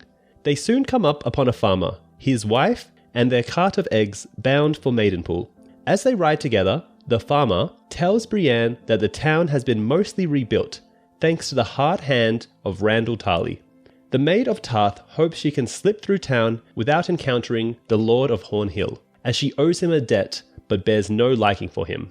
At Maidenpool's gates, the captain informs the farmer that he will take his eggs and wife, forcing Brienne to draw her sword. Outnumbered by the gate guards, she is spared fighting by the appearance of Hyle Hunt, a knight highly placed in Lord Tarly's army, and a man whom Brienne despises. Hunt begins to mock her, and Brienne warns him that she will sort him out in a melee someday, just as she did Red Ronnet Connington during the melee at Ashford. She asks him the location of the Stinking Goose, but Sir Hyle takes her to see Lord Randyll first. The commander of Mace Tyrell's vanguard is dispensing his harsh brand of justice when they come upon him. When she is brought before him, Lord Tarly asks her if she killed Renly, and then states he should ship her back to Tarth. But Brienne reveals the king's document that Jaime has given her, and she informs Tarly that she is seeking Sansa. He responds that Sansa is not in Maidenpool, nor would she be in the Vale, as Brienne has also assumed, since Lysa Arryn is dead. Brienne is shocked to learn that Sansa's aunt is dead. She heads off to the tavern, sending Sir Hyle off when he attempts to apologise for his actions at Highgarden. Later, awaiting the arrival of Nimble Dick at the Stinking Goose, she recalls the hurtful game Hyle and his friends played at her expense. Brienne had gone to Highgarden to answer Renly Baratheon's call to banners, expecting to be ridiculed, but unbelievably, many of the young knights she met, Big Ben Bushy, Edmund Ambrose, Red Ronnet Cunnington, Hugh Beesbury, Richard Farrow, Owen Itchfield, Mark Mullendore, and Hyle Hunt, were exceedingly kind to her, going above and beyond the others to win her favour. Wary of their intentions, Brienne was still vulnerable, thanks to hope, but she soon learned the truth. Randyll Tarly called her before him to reveal what he had learned of their game through his son Dickon. The knights involved had a burgeoning wager on who could claim her maidenhead. Tarly ended their game, but told her that the fault lay with herself, claiming her being here encouraged them, and that a war host is no place for a maiden. When Dick Crabb finally arrives, Brienne offers to buy him drinks. Nimble Dick soon launches into his story, egged on by a steady bribe from Brienne. He explains how he offered to help a fool make it across the narrow sea. The fool claimed he had 2 girls with him, but couldn't chance the ports in Maidenpool. So Dick took his coin and took him and the girls along the shore to an old, now unused smuggler's cove. Up past Cracklaw Point, Nimble Dick agrees to take her there for a large sum of coin, pointing out that he is from the area and warns Brienne of the Whispers, a keep built by a mythical ancestor of his, Sir Clarence Crabbe. Chapter 13, Bran 2. Cold Hands has brought Bran, Hodor, Jojen, Mira, and Summer to a steep snow-covered hill. When his elk died, they butchered it for food. Bran initially refused, but gave in and ate their friend who carried them so far north. But now the food is gone, and they're all weak from hunger and cold, especially Jojen. They have to make their way up the hill, but the others are close by. The ravens urge Bran on, so they start up the hill. Mira has to carry Jojen. 80 yards from the cave, whites burst from the snow. Bran falls from his basket, and whites attack Cold Hands as well. Bran is surrounded by dead men emerging from under the snow. Summer saves Bran, who enters Hodor's mind to fight off whites. Bran's body is nearly disemboweled, and Bran wonders if he dies whether he'll live in Hodor or Summer's skin before returning to his body to nearly die. Bran wakes up inside the cave. Cold Hands cannot follow them due to the ward on the wave against dead things. They go deep underground, past roots and across a floor of bones, till they reach a skeletal body sitting on a throne made of roots. We're meant to believe this is the three-eyed crow, the last Greenseer. But when Mira asks are they going to see the three-eyed crow, Leaf replies, the Greenseer, hinting that he might not actually be the person Bran is looking for. Chapter 14 has Tyrion as Hugo aboard the Shy Maid, where he has been banned from drinking wine as they journey down the Rhoyne. Septa Lemore bathes naked every morning to Tyrion's delight, but he notes she has stretch marks from childbirth. Duck trains purple-eyed young Griff with swords. Though Tyrion is dressed in motley and plays the fool, Griff has charged him with writing down all he knows of Dragon's Law from his extensive reading. Later, Tyrion joins Howden as he educates young Griff on geometry, languages, and history. Afterwards, Tyrion and Howden play a game of Cyves. Tyrion has yet to beat Howden and challenges him to a wager for information. Howden takes the bet and loses. We learn later the information Tyrion won allowed him to figure out who young Griff really is. Chapter 15 has Davos arrive in White Harbour and notice that the city is newly fortified. He is initially hopeful to persuade Lord Wyman Manderley to ally with King Stannis, until he sees the Lion Star, a warship bearing King Tommen's standard, docked at the harbour.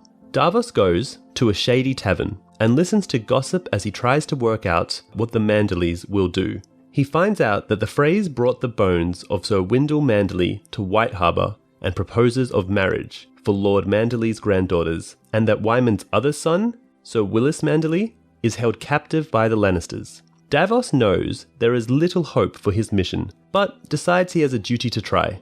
Approaching the Newcastle, he shows them his seals as King Stannis' hand, demanding to see Lord Wyman Manderley. Chapter 16 has Daenerys host Xaro Zondox, the Carthene merchant from A Clash of Kings. After viewing a dance by his naked male and female slaves, they discuss Dany's situation since she left Qarth. Xaro is aware of the Sons of the Harpy and fawningly tells Daenerys that he fears for her safety, but scoffs at her attempts to abolish slavery and tells her that the 13 are willing to trade with the city in slaves. He offers her 13 galleys if she leaves for Westeros immediately. Dany tells him she will have her men inspect the ships and refuses his feigned advances to her, most likely because he is gay. She also learns that Pyat Preet and his warlocks from the House of the Undying sailed for Pentos after she left that city. The next day at court, she refuses the desperate pleas of Lord Gale to defend Astapor against Yunkai. The envoy spits at her refusal, claiming that Astapor will die without her help, and is thrown out by strong Belwas. After assembling her council to hear the report from Admiral Grolio, she decides she cannot abandon Meereen to Yunkai. When she summons Xaro to tell him, his flattery vanishes. He tells her she will die screaming and that he should have killed her in Qarth. She has him thrown out of the palace. But the next day, an emissary gives her a bloody glove. The Carthene have declared war. Chapter 15. Sam is trying his best to keep both Gilly and himself calm. During the tumultuous sea trip to Braavos, the Night's Watch ship Blackbird will take them only so far as Braavos, and then Sam will need to find Tender there, bound for Old Town. Sam is hopeful that the others making the journey with him will find happiness when they reach their destination. Gilly and the babe at Hornhill, Maester Aemon back at the Citadel, and Darien in his new role as a recruiter. The old maester tells them the story of his sea trip to the Wall, how he travelled with Lord Commander Sir Duncan the Tall as his honour guard, along with Brendan Rivers, Lord Bloodraven himself, who was sent by Egg to serve out the remainder of his life in the Watch. As the trip progresses, Sam finds that nothing he says can console Gilly, and that Maester Aemon's health deteriorates. Damon has nothing but scorn for the wildling girl, but Aemon tells Sam to look closely at the baby to find the source of Gilly's grief. When Sam realizes that the baby is actually Darla and Mance Raiders, not her own, he can't believe what Jon did. Maester Aemon states, "What threats the Lord Commander made, what promises I can only guess."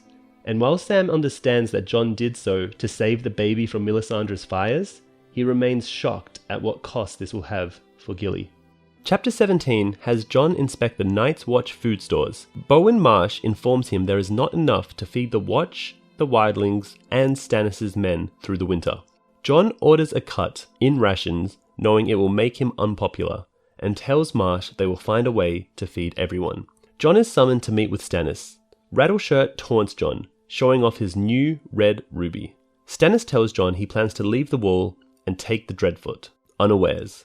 Arnulf Karstark claims the castle is lightly garrisoned. Jon bluntly tells him that his plan will fail, earning scorn from the Queen's men.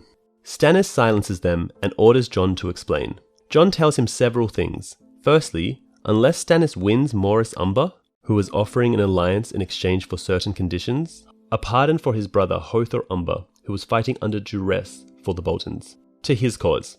Umber will cut Stannis' host to pieces as it crosses his lands. Second, the Dreadfort will learn of Stannis' coming long before his arrival, and Jon has seen the Dreadfort and knows a small garrison could hold out against thousands.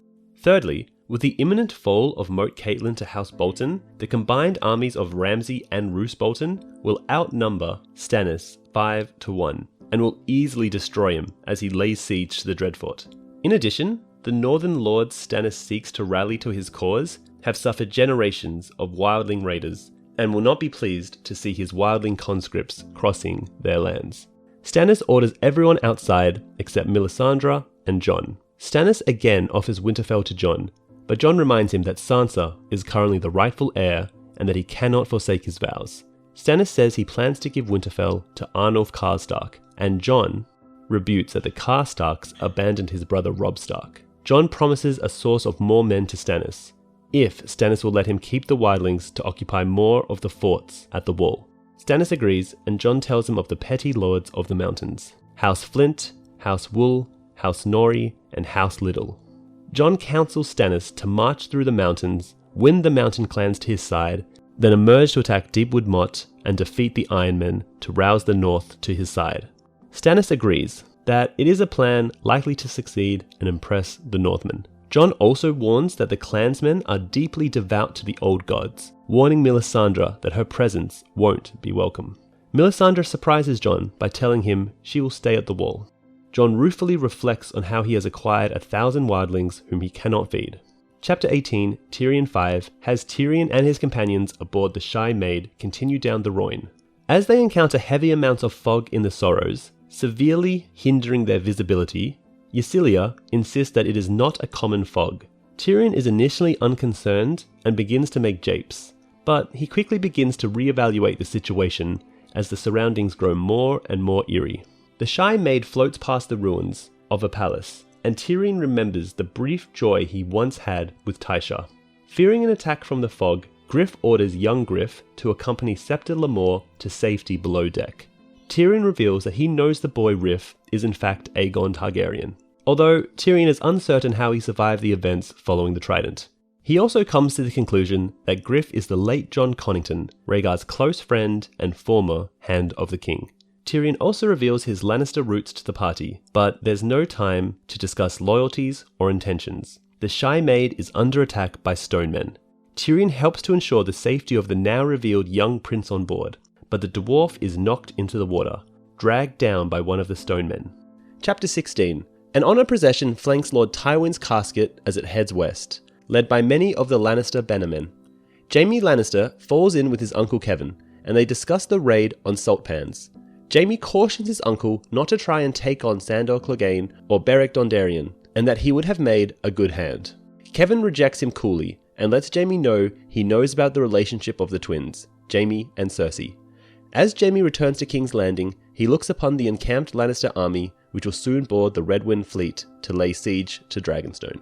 He finds his sister in her solar as Grand Maester Pycelle delivers news that Sir Bronn has named Lolly's bastard newborn Tyrion. Jaime realizes that his sister may have Bronn killed for this jape, and he recalls the look on her face the night of Tommen's wedding, when the Tower of the Hand was aflame. This called to mind the madness of King Aerys and the way he would become aroused by fire. Jaime recalls Aerys' rape of his wife the evening he had Lord Chester burnt alive. Jaime had the guard of the Queen's bedchamber when she was screaming for her husband to stop. When Jaime said that they were sworn to protect her too, his partner that night, Sir Jonathan Darry, replied, "We are, but not from him."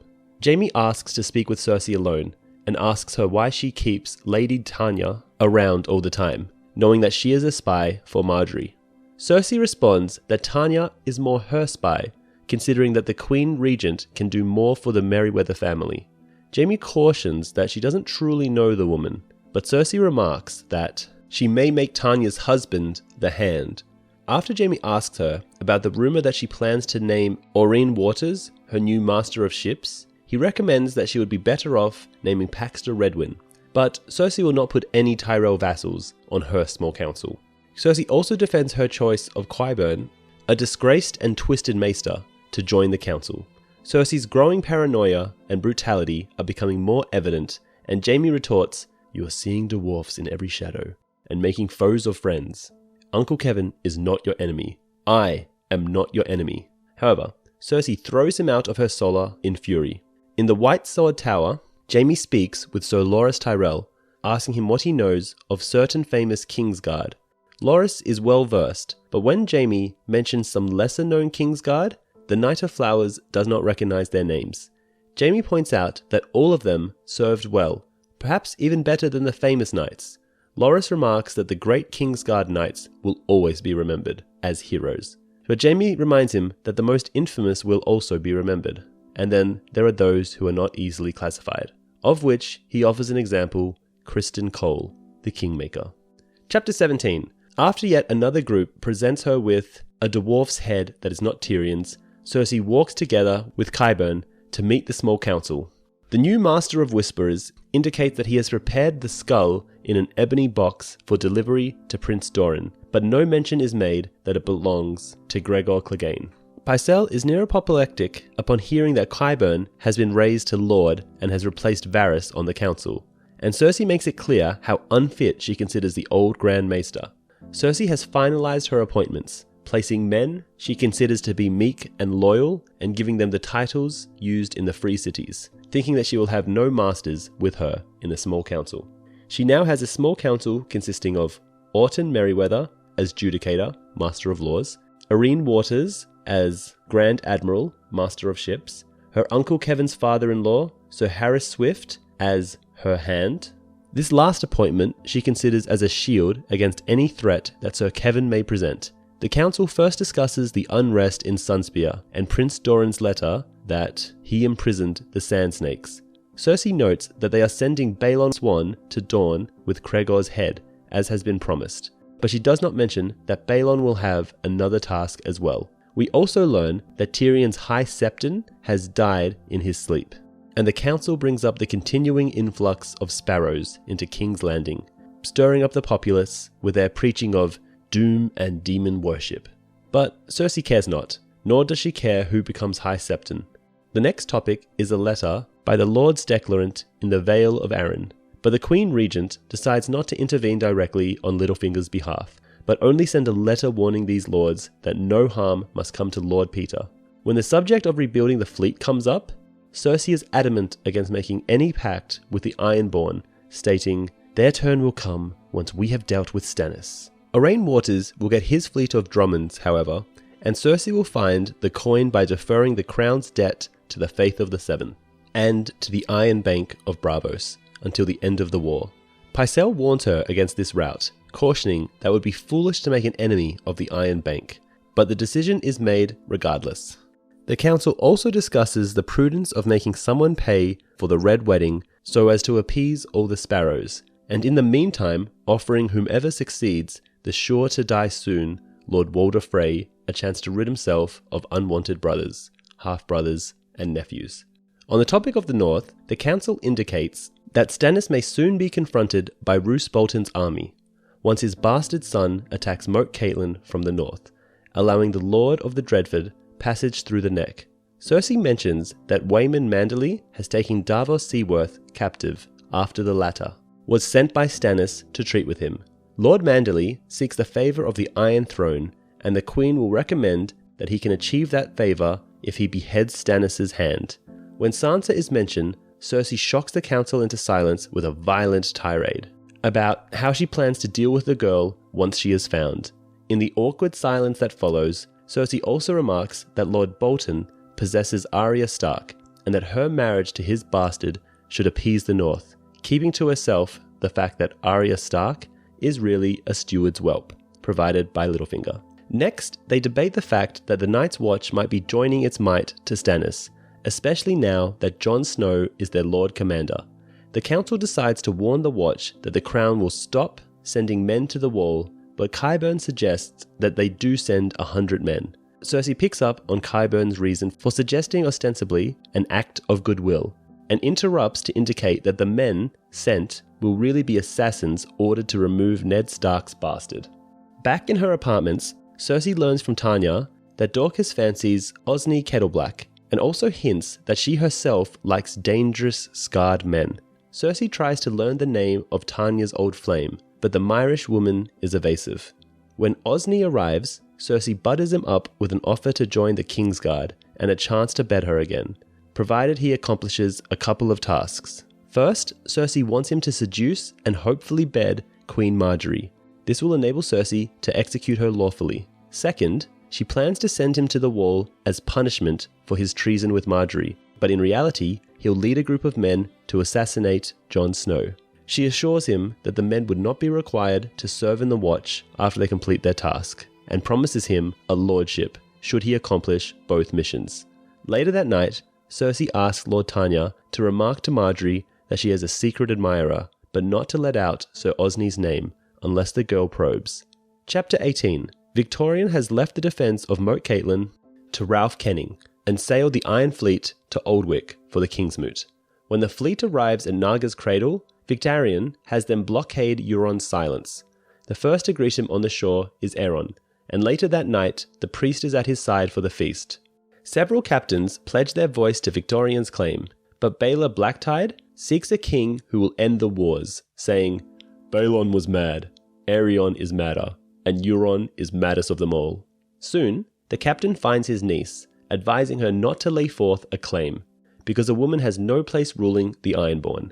Asha stands by her claim and notes that the Dampier may have underestimated the appeal of the Kingsmoot, since the Drum will present his claim and there is talk of Maron Voldmark being presented as heir of the throne by Tarrell, the thrice drowned.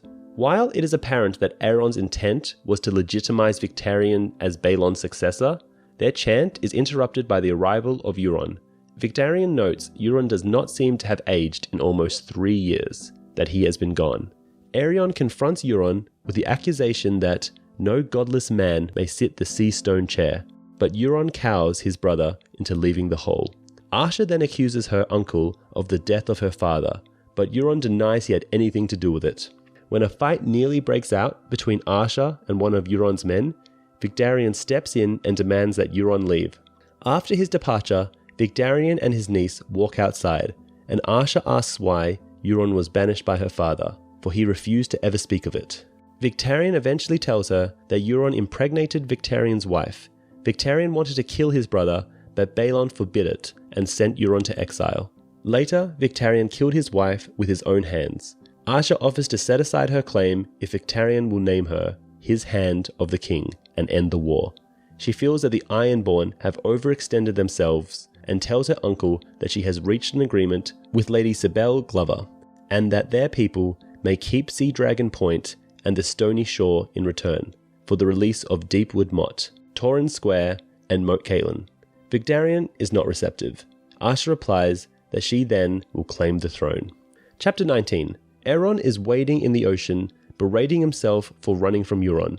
He considers Naga's bones, where the Grey King ruled for 1,000 years and warred against the Storm God. At dawn, Aeron has his drowned men sound the drums and war horns to announce the onset of the King's Moot on Oldwyck. The prophet wishes for Victarion to win the claim, and hopes Euron will make a mistake and declare early. The first claimant is Galbert Farwind, who rules a small barrier island far to the west of the Iron Islands, where skin changers are said to live. Aeron sees madness in the Lord's eyes. He offers to lead the Iron Men to a bountiful land beyond the Sunset Sea. Few of the gathered captains shout his name. Next up is Eric Ironmaker, who once might have made a great king, but age and his immense weight make him an easy target for Asha to dismiss by asking him to stand up from his chair. The following claimant is another famous Ironborn, Lord Dunstan Drum, who asks the gathering, "Where is it written that our king must be a kraken?" But the Drum's downfall is the cheap loot he offers to swing the vote of the captains.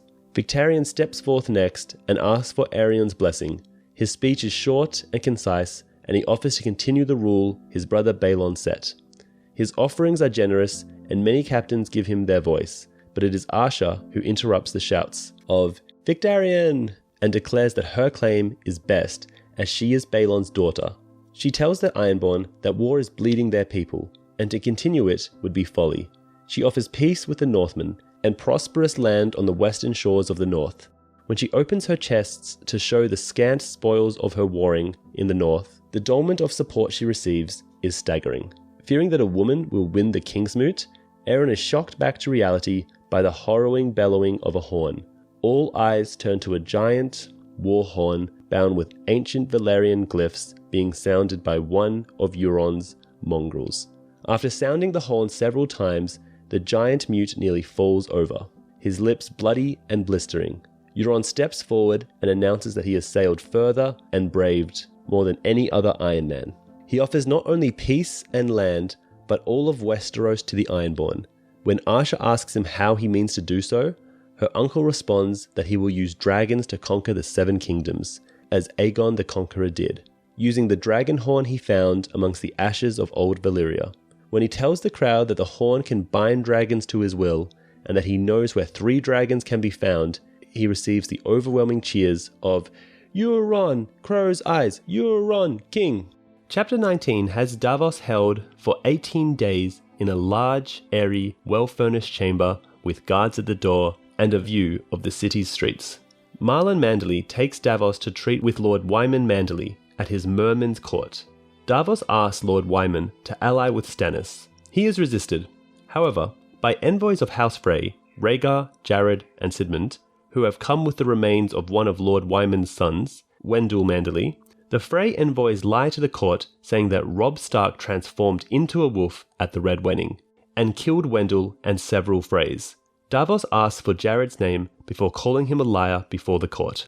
So Jared challenges Davos to a fight after the accusation, but Wyman prevents violence. The Freys continue to besearch Robb's name, and although Wyman and the other non-Freys appear to disagree with their words, they do not prevent them from speaking. A young girl, Wyla Manderly, Lord Wyman's granddaughter, vocally supports Stannis and seems to sway the court. However, Lord Manderly threatens to send her to the Silent Sisters and then calls for Davos's head, and the chapter ends with Davos being dragged off to the Wolf's Den. Chapter 21.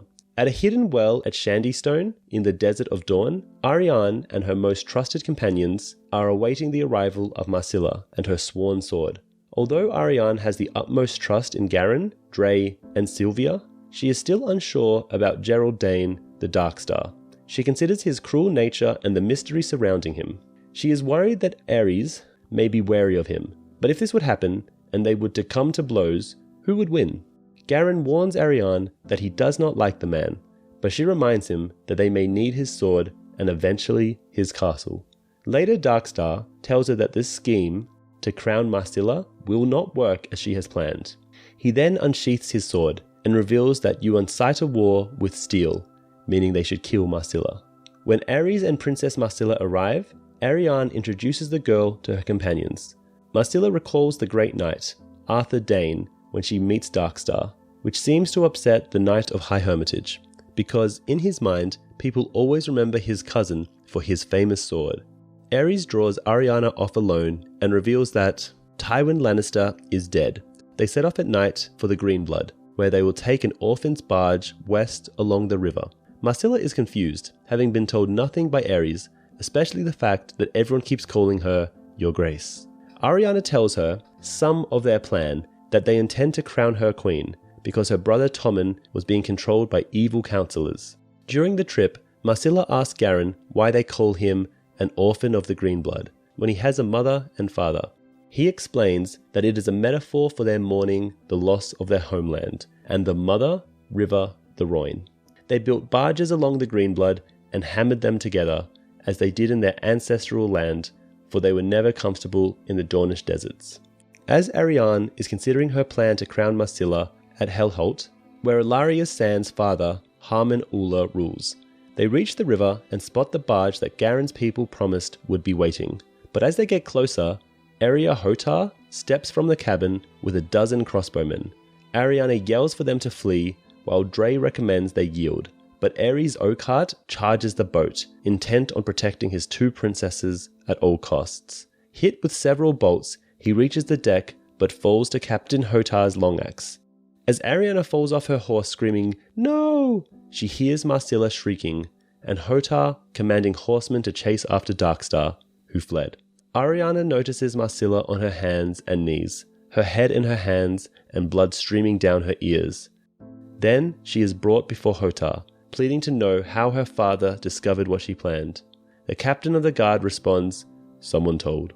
Someone always tells." Chapter 20. On the way to the cove where Nimble Dick led the fool and his two companions, Pod catches Dick looking through Brienne's saddlebags. She knew something like this might happen, and warned Pod to keep an eye on him, but having no recourse but to follow Dick, Brienne and Pod continue on their path to Cracklaw Point.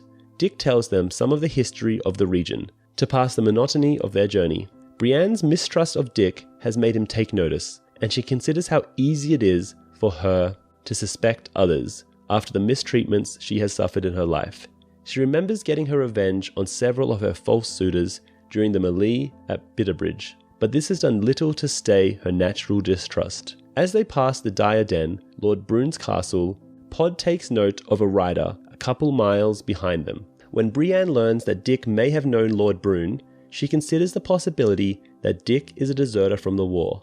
After passing through many a treacherous bog and forest, they finally arrive at the ruins of the Whispers. Brienne commands Pod to watch their horses as she and Dick investigate the ruins. When they find a recently put out cook fire, Brienne realizes their quarrel is still around. The trap is soon sprung, and the fool turns out to be Shagwell of the Bloody, murmurs. Shagwell kills Nimble Dick with his brutal Morningstar, then informs Brienne that Uswick rode south to Old Town with some of the murmurs, while Rorge headed for Saltpans. He also reveals a rumour that the daughter of Lord Stark has last been seen with Sandor Clegane. When Shagwell's two companions attack, Brienne's strength and size are too much for Pike and Timon, who fall quickly to her strokes with Oathkeeper. Squaring off against Shagwell, the fool is struck in the head by a stone thrown by Podrick. Brienne forces the fool to dig a grave for Dick, but upon completion of it, the former brave companion attacks her. She quickly dispatches him as well. After killing him, she leaves 2 gold dragons on Dick's grave, and is then surprised to hear a laugh from the ruined wall. It is Sir Hyle Hunt, the rider who Pod had spied, sent by Randall Tarley to stay at Brienne's side in the off chance that she finds Sansa. Chapter 23. Sansa is now completely in the role of Elaine Stone, and she has considerable influence in the Eyrie. On the balcony of her room in the Maiden's Tower, she surveys the armies of the Lords Declarant camped outside the Gates of the Moon. Lord Gilwood Hunter arrived first, and immediately blockaded supplies from reaching the Eyrie. Though they are not yet under siege, the situation looks dire from her standpoint. Lord Robert, even more irritable than normal because there are no eggs or bacon, tells Elaine that he still hears Marillion singing every night. Elaine assures him that the bard is dead, although she has not seen the body, but she herself no longer hears singing. When Littlefinger arrives, he informs them that the Lords Declarant are on their way up to the Eyrie for a parley. He tells Elaine that there will be 8 of them, but he is only concerned about Lord Corbray. We learn that Lyn fought against John Arryn at Gulltown at the onset of Robert's rebellion, but later fought alongside him at the Trident, where he slew Prince Lewin, Martell of the King's Guard, and broke the Dornish line. While his elder brother supports Peter's position as Lord Protector of the Vale, Sir Lyn has taken up with the Lords Declarant, bearing the Valyrian steel Lady Fallen. Sir Lyn is dangerous and unpredictable, and quick to demand a duel. The Lords Declarant seeks to defend Lord Robert and the Vale, but do not acknowledge Peter as the Lord Protector, naming him a false counsellor who has been misruling the Vale. After Robert has another fit, Littlefinger suggests that Maester Coleman try giving him sweet sleep, although the Maester seems reluctant to do so. Elaine tells her father that Jon Royce will recognise her, having met her at Winterfell when Waymar Royce took the Black. But Peter explains that men see what they expect to see. She also asks him why he doesn't leave the Vale to take up his position of Lord of Harrenhal. Littlefinger is convinced the place is cursed, especially after what happened to Tywin Lannister, Cregor Clegane, and Vargo Hoat. Lady Shella Wint recently died without any heirs, claiming yet another family that once ruled at Black Harren's Nightmare Castle. When Elaine recommends that he give Harrenhal to Lord Walder Frey, Peter smiles and tells her he might, but he would really like to give it to Cersei, although he might have to remove her from the game sooner than planned, unless she removes herself first. Elaine leads the Lords Declarant up to Peter's Solar, where he confounds them by saying, "My lords, I am with you, heart and hand. Show me where to sign. I beg you." But Jon Royce tells him they did not come to attain his signature, but remove him from the Eyrie. Then Peter counters by offering to foster the sons of other lords and asks Lady Waynwood to send Harold Harding to the Eyrie as his ward. But the lords scoff at this request. Littlefinger refuses their demand that he leave the Vale and turn over Robert. And after he calls their bluffs of violence, Lyn Corbray draws Lady Fawnlawn, but this enrages the other Lords Declarant. And Bronze Jon tells the knight to remove his steel, reminding him they are guests. Corbray stalks off, but this has worked to Littlefinger's advantage, as he now turns hostile towards the Lords, demanding that they lift their encampment and give him 1 year to set the Vale to right, or else he will definitely step down as Lord Protector. All the Lords except Jon Royce agree, and Peter emerges victorious in the parley. Later that night, after the Lords have departed, Elaine asks Peter what he plans for the next year. Littlefinger continues his tutelage of Elaine in playing the Game of Thrones. He states that 1 or 2 of the older lords may die over the course of the year, and Lord Gilwood Hunter may well be killed by his younger brother, Harlan, who arranged old Eon's death. Peter admits that he will never be able to sway Bronze Jon, but when Elaine inquires about Sir Lyn, he tells her, "Sir Lyn will remain my implacable enemy. He will speak of me with scorn and loathing to every man he meets, and lends his sword to every secret plot to bring me down." That was when her suspicion turned to certainty. "And how shall you reward him for this service?" Littlefinger laughed aloud. "With gold and boys and promises, of course." Chapter 22. Every day, the kindly man asks Arya who she is. When she replies, "No one," he tells her that she lies, trying to get her to forget her true self and give up her past. But Arya resists. She works hard in the temple, cleaning and doing other chores. She witnesses many people entering the temple, some to light candles, others to curl up near a statue to die, and others to speak in private to the kindly man. When asked whose name she whispers at night, she finally admits that there are people she wants to kill, but the priests tell her that it is the many-faced god who determines who shall die, not her. He also finally convinces her to dispose of her possessions, and she does so with all but Needle, which she hides outside the temple under a stone. Once she has done this, the kindly man comes to her and tells her some of their history. The Faceless Men are older than Braavos, having started amongst the slaves working the mines beneath the volcanoes of the Valyrian Freehold. The slaves worked hard under the harshest of conditions, and since they came from many different nations, they all prayed to different gods.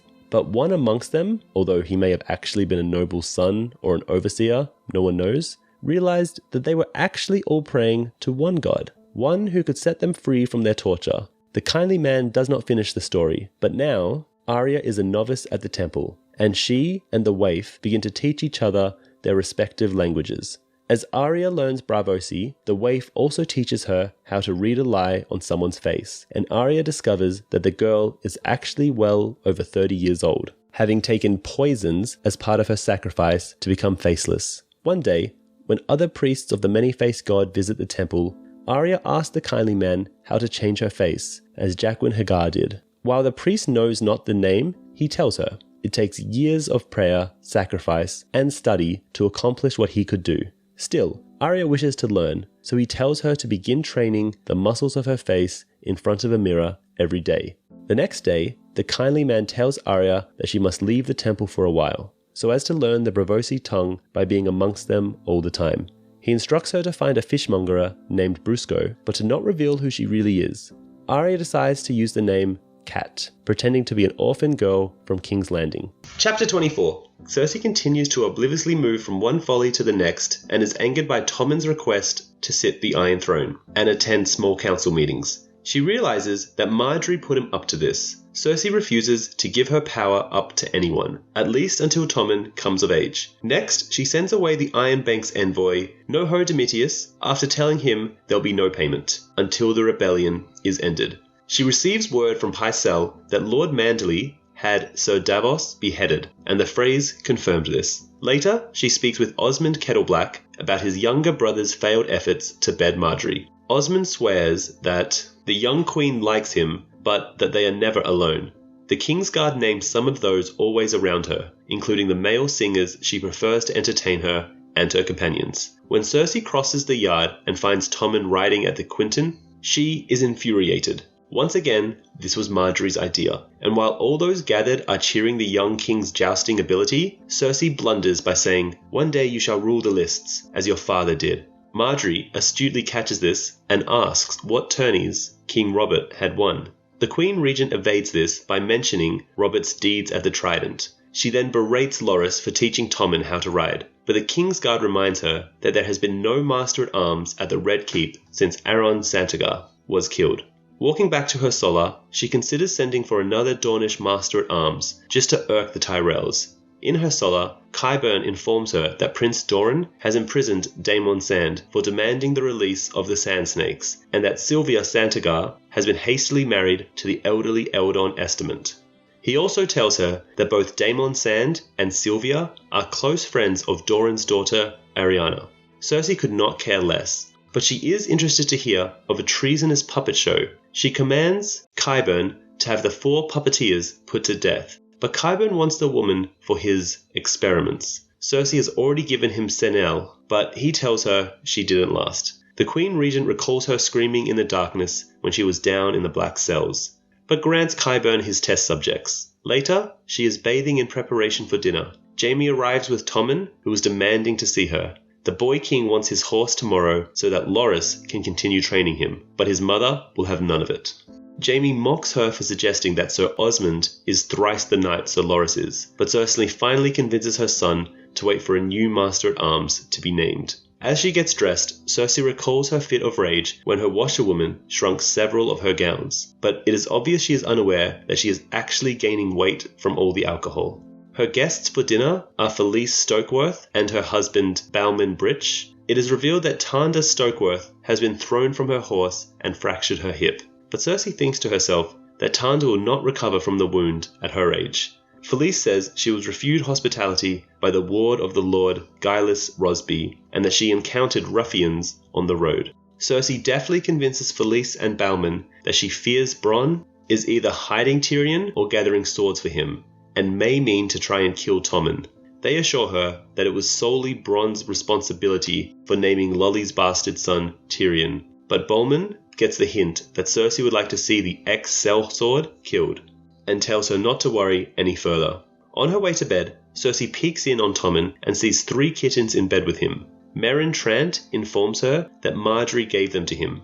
That night, Cersei thinks of Prince Rhaegar Targaryen and how King Aerys blocked their betrothal out of spite. When she was 10, her father and her aunt Jenna promised she would be betrothed to Rhaegar after the tourney for King Aerys II in Lannisport. She was so happy that she agreed to visit the witch Maggie the Frog with her friends. They laughed at her prophecies, but that night King Ares mocked Lord Tywin for thinking he would give his son's hand to his servant Tywin's daughter. And after that, Maggie's predictions started to come true, one after another. Chapter 20 has Reek pretending to be Theon as he travels to Moat Caitlin under a peace banner to present Ramsay's terms to the Ironborn garrison. The Ironborn are in bad shape. They have been long isolated from supplies, apparently forgotten by Victorian, who brought them there before leaving for the King's Moot. The North's Kragenmen keep them under constant siege and can no longer dispose of their dead. Dagon Cod attempts to refuse his terms, but Adric Humble kills him. The Ironborn surrender to Ramsay and hear empty promises of food before being mercilessly killed and displayed. Ramsay, pleased with Reek's success, offers him a reward of his choosing.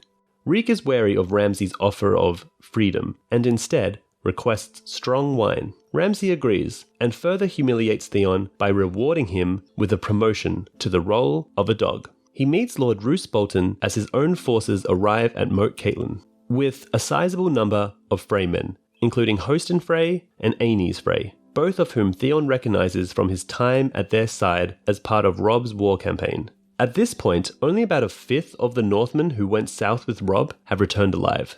Theon recognizes the newly arrived bride of Ramsay as an imposter. She is not Arya Stark as claimed, but rather Sansa's friend, Jane Poole. Chapter 21, following the departure of Stannis' host, Castle Black is quiet, with the exception of the training yard. Against Bowman Marsh's wishes, Jon accompanies a line of wagons under armed escort to deliver food to the wildlings who have taken refuge underground at Molestown. A riot nearly breaks out as Jon's men deliver rations to the wildlings, with many complaining about the small amount of food they receive. Jon promises adequate food, shelter, and weapons if they help the Night's Watch defend the wall, informing them that they have the choice: work with the Watch or face the others alone. In spite of their misgivings, many wildlings agree to join, children, spearwives, and fighters alike. However, Sigon and the rest of the Thens refuse the offer. When the rations are all distributed, the wagons are loaded with 63 wildlings heading back to the wall. Jon remembers something Mance Rayder told him, that the wildlings do not follow names or sigils, they follow strength. Chapter 22. Tyrion is dreaming of his Lord Father and the Shrouded Lord. In his dream, they are one and the same. Tyrion learns that after being knocked overboard during the battle with the Stone Men, he was rescued by Jon Cunnington, and the prince forbade the crew to throw him near dead overboard. Tyrion is being treated with vinegar to reduce the danger of an infection with grayscale. The Shy Maid is currently docked, and to pass the time, Tyrion goads Aegon into playing a game of Cyvasse with him, using it as an opportunity to probe the boy for information. Aegon asks Tyrion about his real father, but Tyrius can tell him little. He himself only saw Rhaegar once or twice before Robert's rebellion. Tyrion learns from Aegon that the child murdered by Gregor Clegane during the sack of King's Landing was a tanner's son from Pisswater Bend, whom Varys purchased and substituted for Aegon in the cradle. After the sack, Varys smuggled the baby Aegon across the narrow sea to Illyroy Mopatis, who made the arrangements for Aegon's upbringing. Tyrion jokes that it'll make a good story for the singers when he returns to Westeros, assuming Daenerys takes him as her consort. Aegon is stunned by this, having clearly never considered the possibility that Daenerys might refuse him. Tyrion points out that she is a proud, strong, and fierce young woman who is unlikely to appreciate a relative coming to her with a begging bowl. Certainly not one with a stronger claim to the Iron Throne than her own. Aegon angrily denies being a beggar, pointing out his own army, the Golden Company. Tyrion responds that Daenerys has a larger army than his own and owes nothing to Aegon. Aegon protests, trusting in Lord Connington to win her over. Tyrion calls him a fool and gives him the following warning: "Trust no one, my prince. Not your chainless maester, not your false father, not the gallant duck or the lovely Lemore, nor these other fine friends who grew you up from a bean. Above all, trust not the cheesemongerer, nor the spider, nor this little dragon queen you mean to marry. All this mistrust will sour your stomach and keep you awake at night. 'Tis true, but better that than the long sleep that does not end." Tyrion then suggests a different course of action. Head to Westeros instead of going east, land in Dorne, and take advantage of all the problems caused by the War of the Five Kings. He points out that the north is in a chaotic condition, the Riverlands are devastated, and Stannis holds Storm's End and Dragonstone. The coming winter will starve out the realm. He then paints his foes as particularly weak. King Tommen Baratheon is just a boy, and all his potential regents come with their own problems. Jaime Lannister actively avoids the responsibility of ruling, and Kevin Lannister is a born follower. He will only take the rule if it is offered to him. Mace Tyrell will have to fight the Lannisters to become regent, and Stannis' unpopularity makes him an unlikely choice. That leaves only one potential candidate, Cersei. Tyrion is particularly scathing of his sister's ability to rule, comparing her to some of the worst Targaryen kings, noting that Cersei, in her paranoia and impatience, will undo all the alliances his father created to secure Tommen's hold on the Iron Throne, and adds that if Aegon acts quickly, he can take advantage of the chaos and make serious gains before Cersei is overthrown and someone more competent takes her place.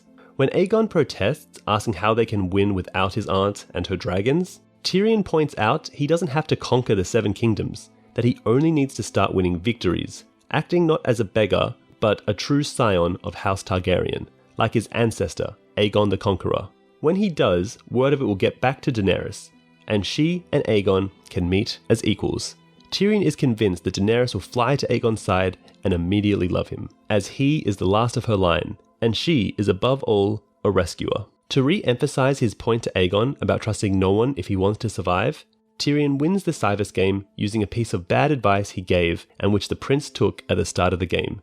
Aegon does not take his loss well. The sudden burst of anger convinces Tyrion the boy might be a Targaryen after all. Later that evening, Howden takes Tyrion into Salhoris in search of information, where they confirm the rumors that Daenerys still has not left Meereen.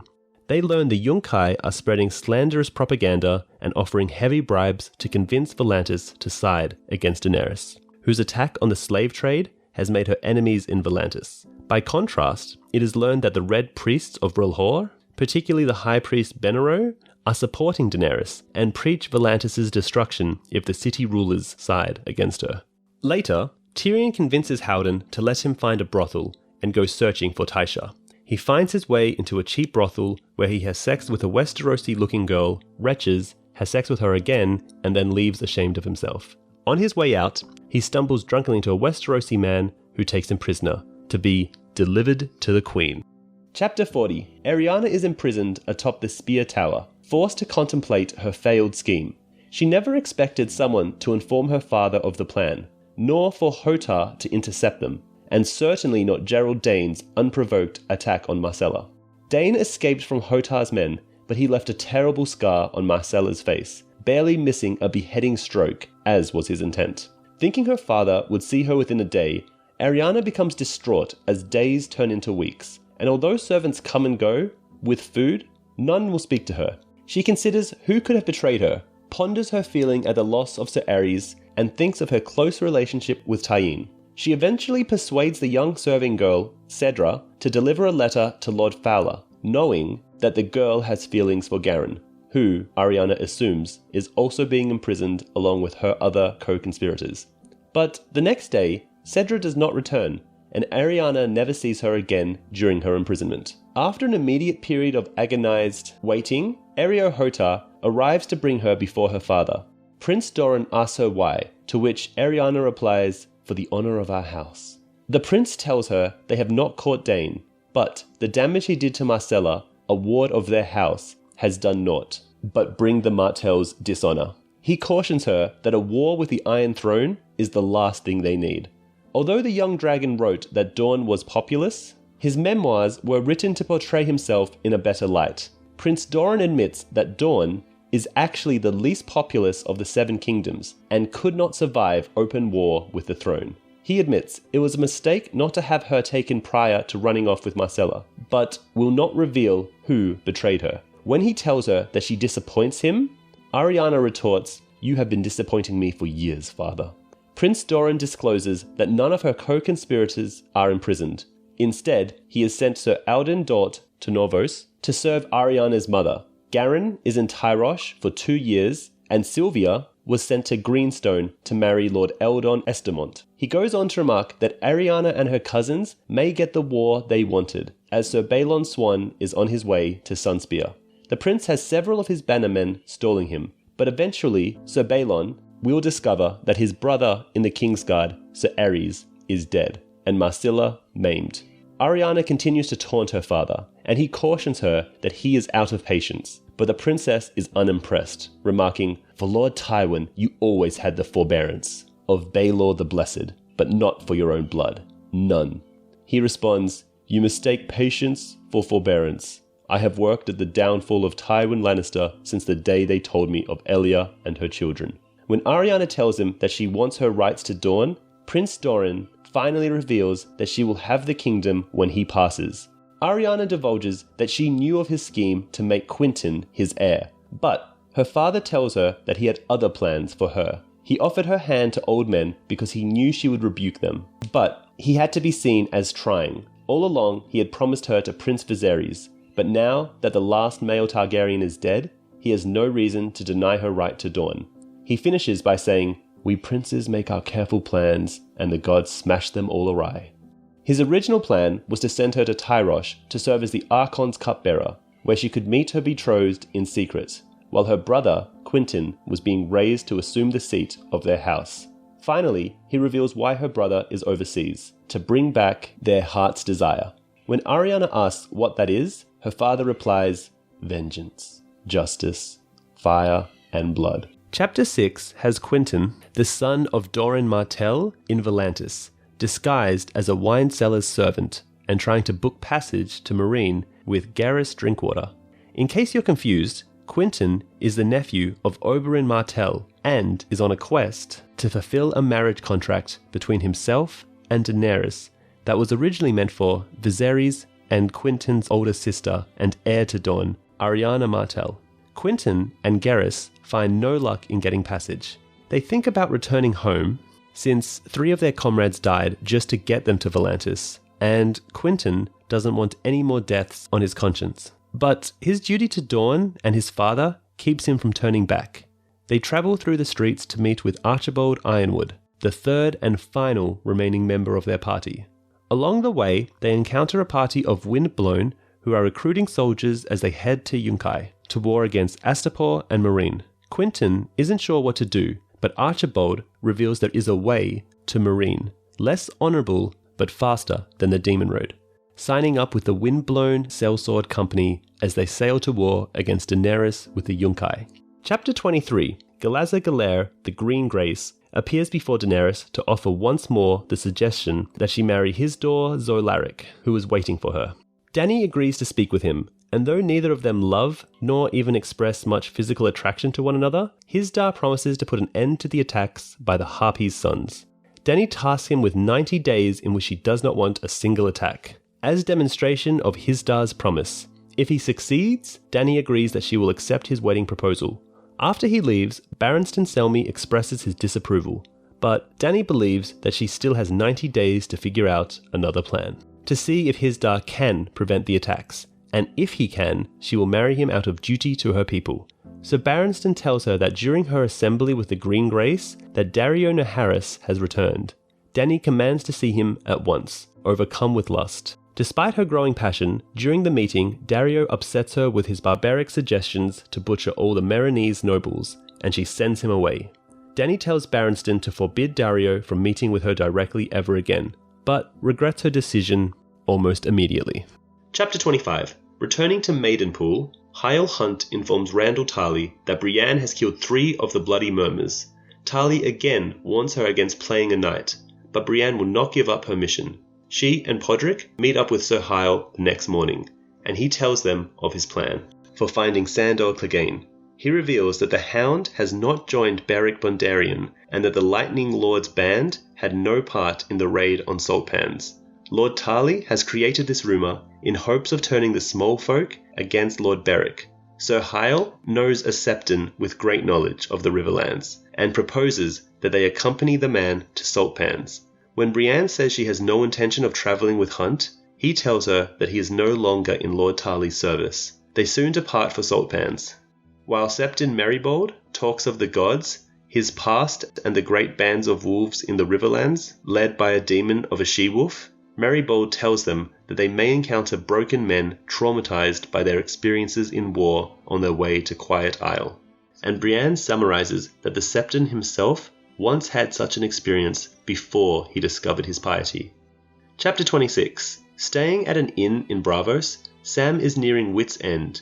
Darien has abandoned them for the brothels. Gilly remains inconsolable, and Maester Eamon's health deteriorates daily. To make matters worse, Sam had spent nearly all their coin on their rooms, a healer for Aemon, and passage on a boat, Lady Ashenora, that they wound up unable to board due to the Maester's health. Feverish and dying, the Maester begs Sam to return to the docks to learn more about this rumour of dragons that Darien had heard at some wine sink. Aemon mumbles to Sam, "Dragons, the grief and glory of my house. My brothers dreamed of dragons too, and the dreams killed them, every one. Sam, we tremble on the cusp of half-remembered prophecies. I should have seen it. Fire consumes, but cold preserves.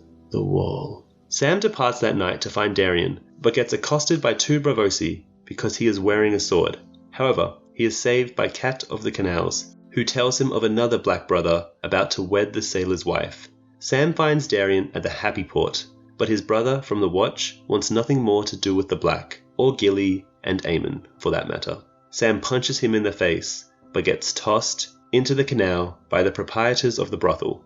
He is saved from drowning by Zondo, a huge summer islander who was a mate aboard the Cinnamon Wind and knows of these dragons that Sam had mentioned. Chapter 27. Aware that Cersei is trying to rid herself of him, Jaime argues that his place is beside the king, not off laying siege to Riverrun, but his sister responds that she can't rely on Daevon, despite naming him warden, and needs Jaime to defeat Brynden Tully, as well as find out why Gregor's men at Harrenhal have not released Wireless Manderley, as the crown requested. She states that Osmond Kettleblack will command the Kingsguard in his absence. Although Jaime dislikes the idea, Jaime's command consists of Kenos, Dermot, Strongboar, Red Ronnet, as well as Ilan Payne and Adam Marbrand, whom Jaime demanded as concessions from his sister. On the first night, they guest at Castle Hayford, and Jaime considers the fate of his cousin Tyrek, who would be lord of the castle were he not missing. He thinks it possible the boy is still alive, perhaps having been secreted off by command of Varys, who very well could have known that the riot would occur. Starting that night, Sir Jaime begins training every night with Ilan Payne, in the hopes that he can become a proficient swordsman with his left hand. The company also visits So's Horn and meets with Sir Roger Hogg, arriving at Harrenhal. Jaime has Clegane's men release all prisoners, including Wireless Manderley, and then leaves Sir Bonifer Hasty and the Holy Hundred to hold the castle, until Peter Baelish takes up its lordship. Jaime commands Bonifer to kill Sandor Clegane or Thoros of Myr if either are captured, but requests he send him any bloody murmurs or Beric Dondarrion should they fall into his hands. Outside, Jaime comes across Ronnet Cunnington, who mentions how he was once betrothed to Brienne. When Ronnet mocks Brienne, Jaime hits him in the face with his golden hand and insists he calls her by name. Chapter 28. Cersei and Tanya share the Queen's litter en route to the Great Sept of Baelor. The lady from Myr is telling Cersei about all the men who are always around Margaery, and how she was present for the bedding at Renly's wedding. Although Tanya is not sure if Margaery is still a maiden, she affirms that Renly was aroused. She also lets on that, besides all the knights and bards, Pycelle is a frequent visitor of the young queen, and her brother Loras visits perhaps more than any other. They also discuss the new High Septon, a man who was once a sparrow and not a member of the Most Devout. This is not only surprising, but also a concern to Cersei, and considers that she may have to poison this new leader of the Seven if he becomes unruly. Reaching the top of Visenia's Hill, the Queen's litter can continue no further as the streets are packed with sparrows. Continuing on foot, Cersei considers Pycelle's objection to her choice of Osfrid Kettleblack to replace Adam Marband as the commander of the City Watch. She takes note of all the bones and skulls piled up around the statue of Baelor and is told that they are the remains of Septons and Septors who were killed by the war because they received no protection from the throne. At the doors to the Great Sept, armed men block the Kingsguard's entry since they bear weapons. Cersei must enter alone, and as she does, she wonders about the anointed knights answering the call to defend the faith. Inside the Sept, she is appalled to find Septon Reynard in Ruffsman robes scrubbing the floors, and learns that Septon Torbet has been imprisoned for being obese when so many are starving. She berates the new High Septon, this sparrow wearing frayed robes and standing before her barefoot, He tells her that the Faith has sold the crown her father gave his predecessor, as well as all the valuables in their vaults, in order to help feed the poor. Cersei recalls Qyburn's report that the Sparrows broke down the doors of the Sept before the final vote with axes in their hands and their leader on their shoulders. She now understands how this man was elected High Septon. Speaking in private, the priest reprimands her for beheading Ned Stark on the steps of the Great Sept, and reveals that he hasn't come to the Red Keep to bless King Tommen because he is still praying for guidance from the Seven to affirm that the boy is the rightful king. Cersei begins to seethe with anger, but concedes to his concerns that the holy men and women on the roads need protection from rape and murder. Cersei agrees to have Tommen rearm the Faith, something King Maegor forbade almost 300 years ago. She promises to restore the Faith militant, for which the High Septon will acknowledge Tommen as king and forgive the crown's debt to the Faith. Back in her litter, Cersei tells Tanya of her triumph. With one stroke, she has gotten the Faith to bless Tommen, reduced a throne's depth by almost 1 million dragons, and cleared the city of Sparrows by restoring the warriors' sons and the poor fellows. Yet she doesn't realize the repercussions of what she has set in motion. On the way back to the Red Keep, Cersei's litter encounters Margaery's entourage returning from a horse ride and picnic. Margaery tells Cersei that she should share some of the burden of ruling the realm, but Cersei laughs at her, especially when the young queen tells her she is always well protected by her brother Loras when she goes riding. Chapter 24. After the disappearance of Tyrion, Jon Cunnington decided to continue their route to Volin Therese. There, the former Lord of Griffin's Roost, Howden, and Prince Aegon arrive at the camp of the Golden Company to meet their officers. The company was previously led by Connington's close friend, Toyne, but now it is led by homeless Harry Strickland, a man skilled in negotiating lucrative contracts but cowardly facing combat, in the eyes of Connington. After presenting young Griff as Prince Aegon Targaryen to the highest-ranking members of the company, the officers voiced their lack of enthusiasm for the complicated situation. They did not anticipate that Daenerys would decide to remain in Meereen. They also bemoaned the constantly changing plans of Illyroy Mopatis and Varys, who did not anticipate Viserys Targaryen's death or that Daenerys would go to Slaver's Bay, rather than Westeros. Seeing their disillusionment, Prince Aegon offers them an alternative, earlier proposed by Tyrion. Sail to Westeros with the hope of obtaining support from Dorne, in accordance with Doran Martell's own plan for avenging Princess Elia. Aegon reasons that once he and the Golden Company have begun the rebellion, Daenerys will cross the Narrow Sea to join him. This proposal is met with great enthusiasm from the officers, except Harry Strickland, who nevertheless has no choice but to comply. Once agreed on the new plan, Aegon is taken on a tour of the camp.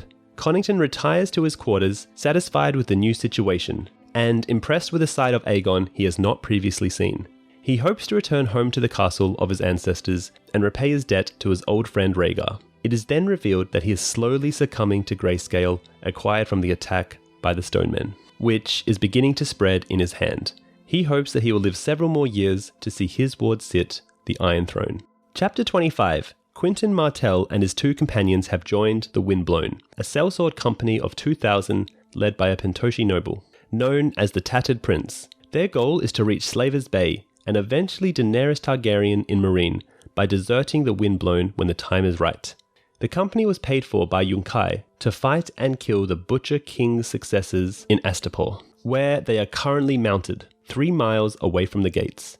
There, they face Astapor's still untrained new Unsullied, far less formidable than those that Daenerys has with her in Meereen. Quentyn learns the Windblown are going to Yunkai for provisions, before marching for Meereen to fight Daenerys' forces. While they prepare to leave, he learns many malicious rumors about Daenerys. On the way to Meereen, the Tattered Prince receives instructions from Yunkai to hunt the Astapori survivors and drive them away from Yunkai, either back to Astapor or further north to Meereen. It is believed that about half of those survivors are carrying the bloody flux. The Windblown will fight alongside the company of the Cat, another group of sellswords that has fought against them in the past. The Tattered Prince has, however, decided to play both sides and selects a group of Westerosi men, including Quentyn and his companions, to make for Meereen and contact either the Second Sons or the Stormcrows, offering to defect to Dany. He selects Pretty Meris to command that group and suggests believable justifications for their decision to turn cloak. The group will have to be careful to avoid the company of the cat, or the long lancers who know nothing of their plans and might kill them if they are discovered. This desertion is ironically what Quinton, Garrus, and Archibald were planning to do at the beginning of the chapter. Chapter 29. Victorian Greyjoy's Iron Victory has rammed one of the longships of the Shield Island. Victorian kills Sir Talbot Surrey of South Shield. Although the Raver's Hand is wounded during the battle, the Ironborn's massive fleet is soon victorious in taking the shields, which sit at the mouth of the Mandor north of the city of Oldtown. It is Victorian's command that won the battle, but it will be King Euron they cheer for engineering their bold attack. Back in his cabin, as the dusky woman Euron gave him tends his wounds, Victorian recalls Aeron's words that he would find a way to remove Euron from the sea stone chair. He remembers how he helped capture Lord Baelor Blacktide, who had refused to acknowledge Euron after the King's Moot on Oldwick, and paid for it with his life. Arsha, however, had escaped the Iron Islands along with those loyal to her, landing at Lord Hewitt's town on Oakenshield. The Lord Captain meets the Reader and the Drum. Both are worried that Euron's little conquest will bring ruin down upon them, as surely Highgarden will respond. At the feast, Victorian notes that Euron has shamed Lord Humphrey Hewitt and his wife and daughters. King Euron then raises Harris Harley, Andric the Unsmiling, Marin Volmark, and Newt the Barber to Lords of the Four Shields, effectively stealing away the lieutenants of his adversaries. Euron declares that they will sail the next day with provisions plundered from the Shield Islands, selling the slaves that they had just taken in the Free Cities on their way to find the dragons he had promised. But Roderick and many of the captains object, stating that they should attack Oldtown or the Arbor, and Euron stalks from the hall. Soon, one of Euron's bastard sons tells the Iron Captain that the king wishes to see him. In his room, Euron tells his brother that the Reader was correct, that the whole fleet could never reach Slaver's Bay together. He believes that the Iron Fleet alone could, however, and promises his brother the Sea Stone Chair as reward if he sails to Slaver's Bay and returns with Daenerys. Euron means to marry her and ascend to the Iron Throne, with Lord Blacktide's words that Euron was maddest of them all on his mind. Victorian agrees to go, thinking to himself, "You stole my wife and despoiled her, so I'll have yours." Chapter 26. The Wayward Bride. Arsha is at Deepwood Motte with her men, having fled the Iron Islands after the King's Moot. She receives a letter from Ramsay Bolton at Barrowtown informing her that Moat Caitlin has fallen. Bolton's message is written in the blood of Ironmen and comes with a piece of Theon Greyjoy's skin as a warning. This message is very different to the pink letter that Ramsay Bolton also supposedly written. Check out Preston Jacobs' theory video on the pink letter mystery. Next, Arsha thinks about a previous message from Stannis Baratheon asking for homage. At 10 Towers, Arsha received tidings that Euron had married her to Eric Anvilbreaker, so she now lingers at Deepwood Motte, knowing that she cannot return to the Iron Islands without having to submit to her new husband. Arsha takes note of the fact that Deepwood Motte is an old castle, yet not a strong one, as proven by her quick capture of it. She also tells herself that she will not be captured alive by the Boltons, and will fight to the death in any attempt of capture. She suspects that the next attack will come from the Boltons. Of the 30 longships that set out to capture Deepwood, only 4 remain with her. Arsha's followers counsel her to take flight. Arsha refuses, stating that she will only fight, not run. Arsha and Carl, the maid, have sex on Galbid Glover's bed, and she reflects on their long relationship, regretting that they cannot marry, as Carl is too lowborn. During the night, the alarm is raised. It turns out that the 5 Flint men from the mountain clans have tried to scale the wall. Arsha's men defeat them quickly. A single survivor claims that they were alone, attempting to save Lady Glover. But Arsha's brutal interrogation reveals their true purpose, to open a gate for the 3,000 men coming to take Deepwood Motte. Arsha is unsure who is leading these men, and she makes the sudden decision to try to flee for their ships instead, hoping that the Northernmen have not burned the beach ships she left behind. She is confident, however, since she always beaches half her ships and leaves the other half out at sea, with orders to move to Sea Dragon Point if they are attacked. On the way back to the ships, Arsha realizes that it is dangerous to speed through the thick woods at night, and they cannot light torches or else attract attention and an attack from the Northernmen. She decides to rest with her men and wait for sunrise in order to flee more quickly and safely. The Northmen catch up to them, however, and a bloody, confusing battle ensues. Asha observes that the Northmen are wearing shrubs and trees and thinks to herself that it is as if the very woods were attacking them. The battle continues with Asha fighting back to back with Karl. Amidst the confusion, she loses him and is eventually hit in the head with an axe by a Northman. Chapter 27. Tyrion and his captor arrive at Volantis, where Tyrion is put in chains so he'll be taken for a slave, and thus no one will listen to or help him. Tyrion tells his captor he knows that he is Ser Jorah Mormont, and that Jorah has been working for Varys. Tyrion further explains that he is also on a mission from Varys, thus making them allies, but Jorah is unmoved by his argument. Jorah takes a room in the merchant's house, chaining Tyrion to the wall for the night. The next day, they hear that the Golden Company, which Tyrion knows was hired by Aegon Targaryen and Jon Cunnington, is headed west, putting an end to Tyrion's hopes of being rescued by them in Volantis. In the morning, they head into the dining hall of the merchant's house, where Tyrion sees another dwarf who recognizes him. He tells Jorah, who is not concerned. Tyrion later reflects that this other dwarf seems somehow familiar. They then talk to the widow of the waterfront, a former slave and now the powerful widow of a triarch of Volantis, who is sympathetic towards Daenerys Targaryen. Jorah tells her that he needs to book swift passage to Meereen and Daenerys.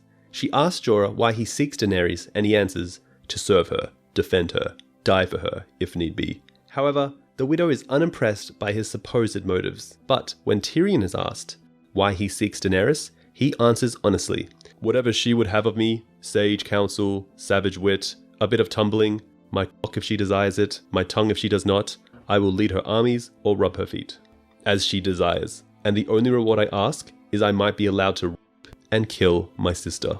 That brought the smile back to the old woman's face. This one, at least, is honest. Suddenly, a chaotic fight breaks out. Tyrion is attacked by the knife-wielding dwarf, but Jorah saves him. Tyrion realizes this dwarf is a girl, and upon questioning her, they learn that she is Penny, one of the tilting dwarfs from Joffrey's royal wedding.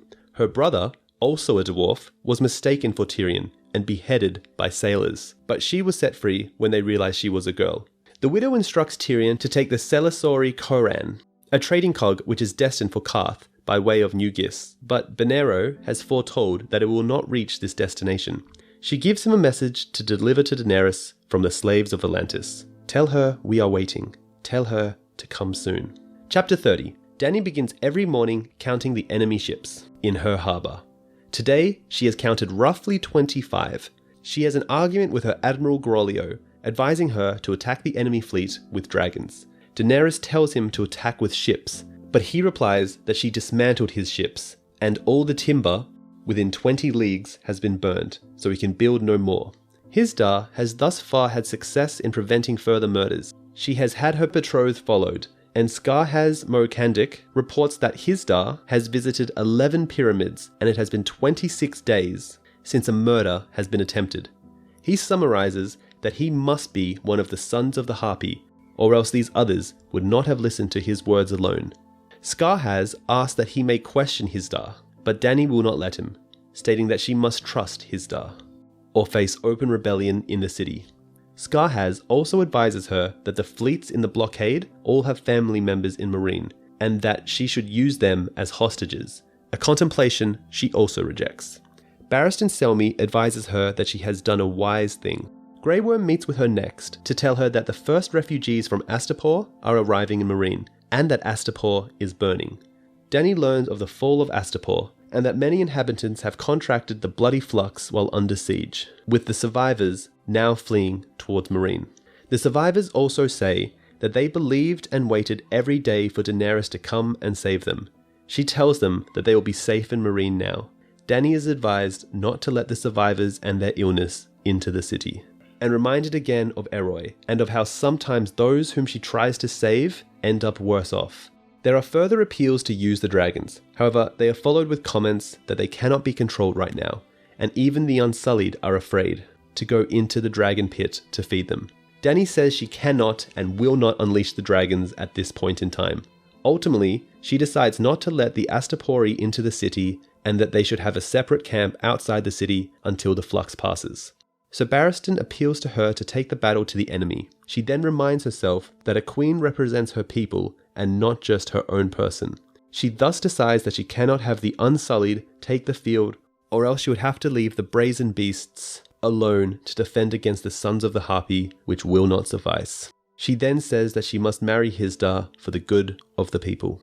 Okay, so that's it for A Feast for Dragons Part 1. We covered chapters 1 to 60 of A Feast for Crows and A Dance with Dragons combined.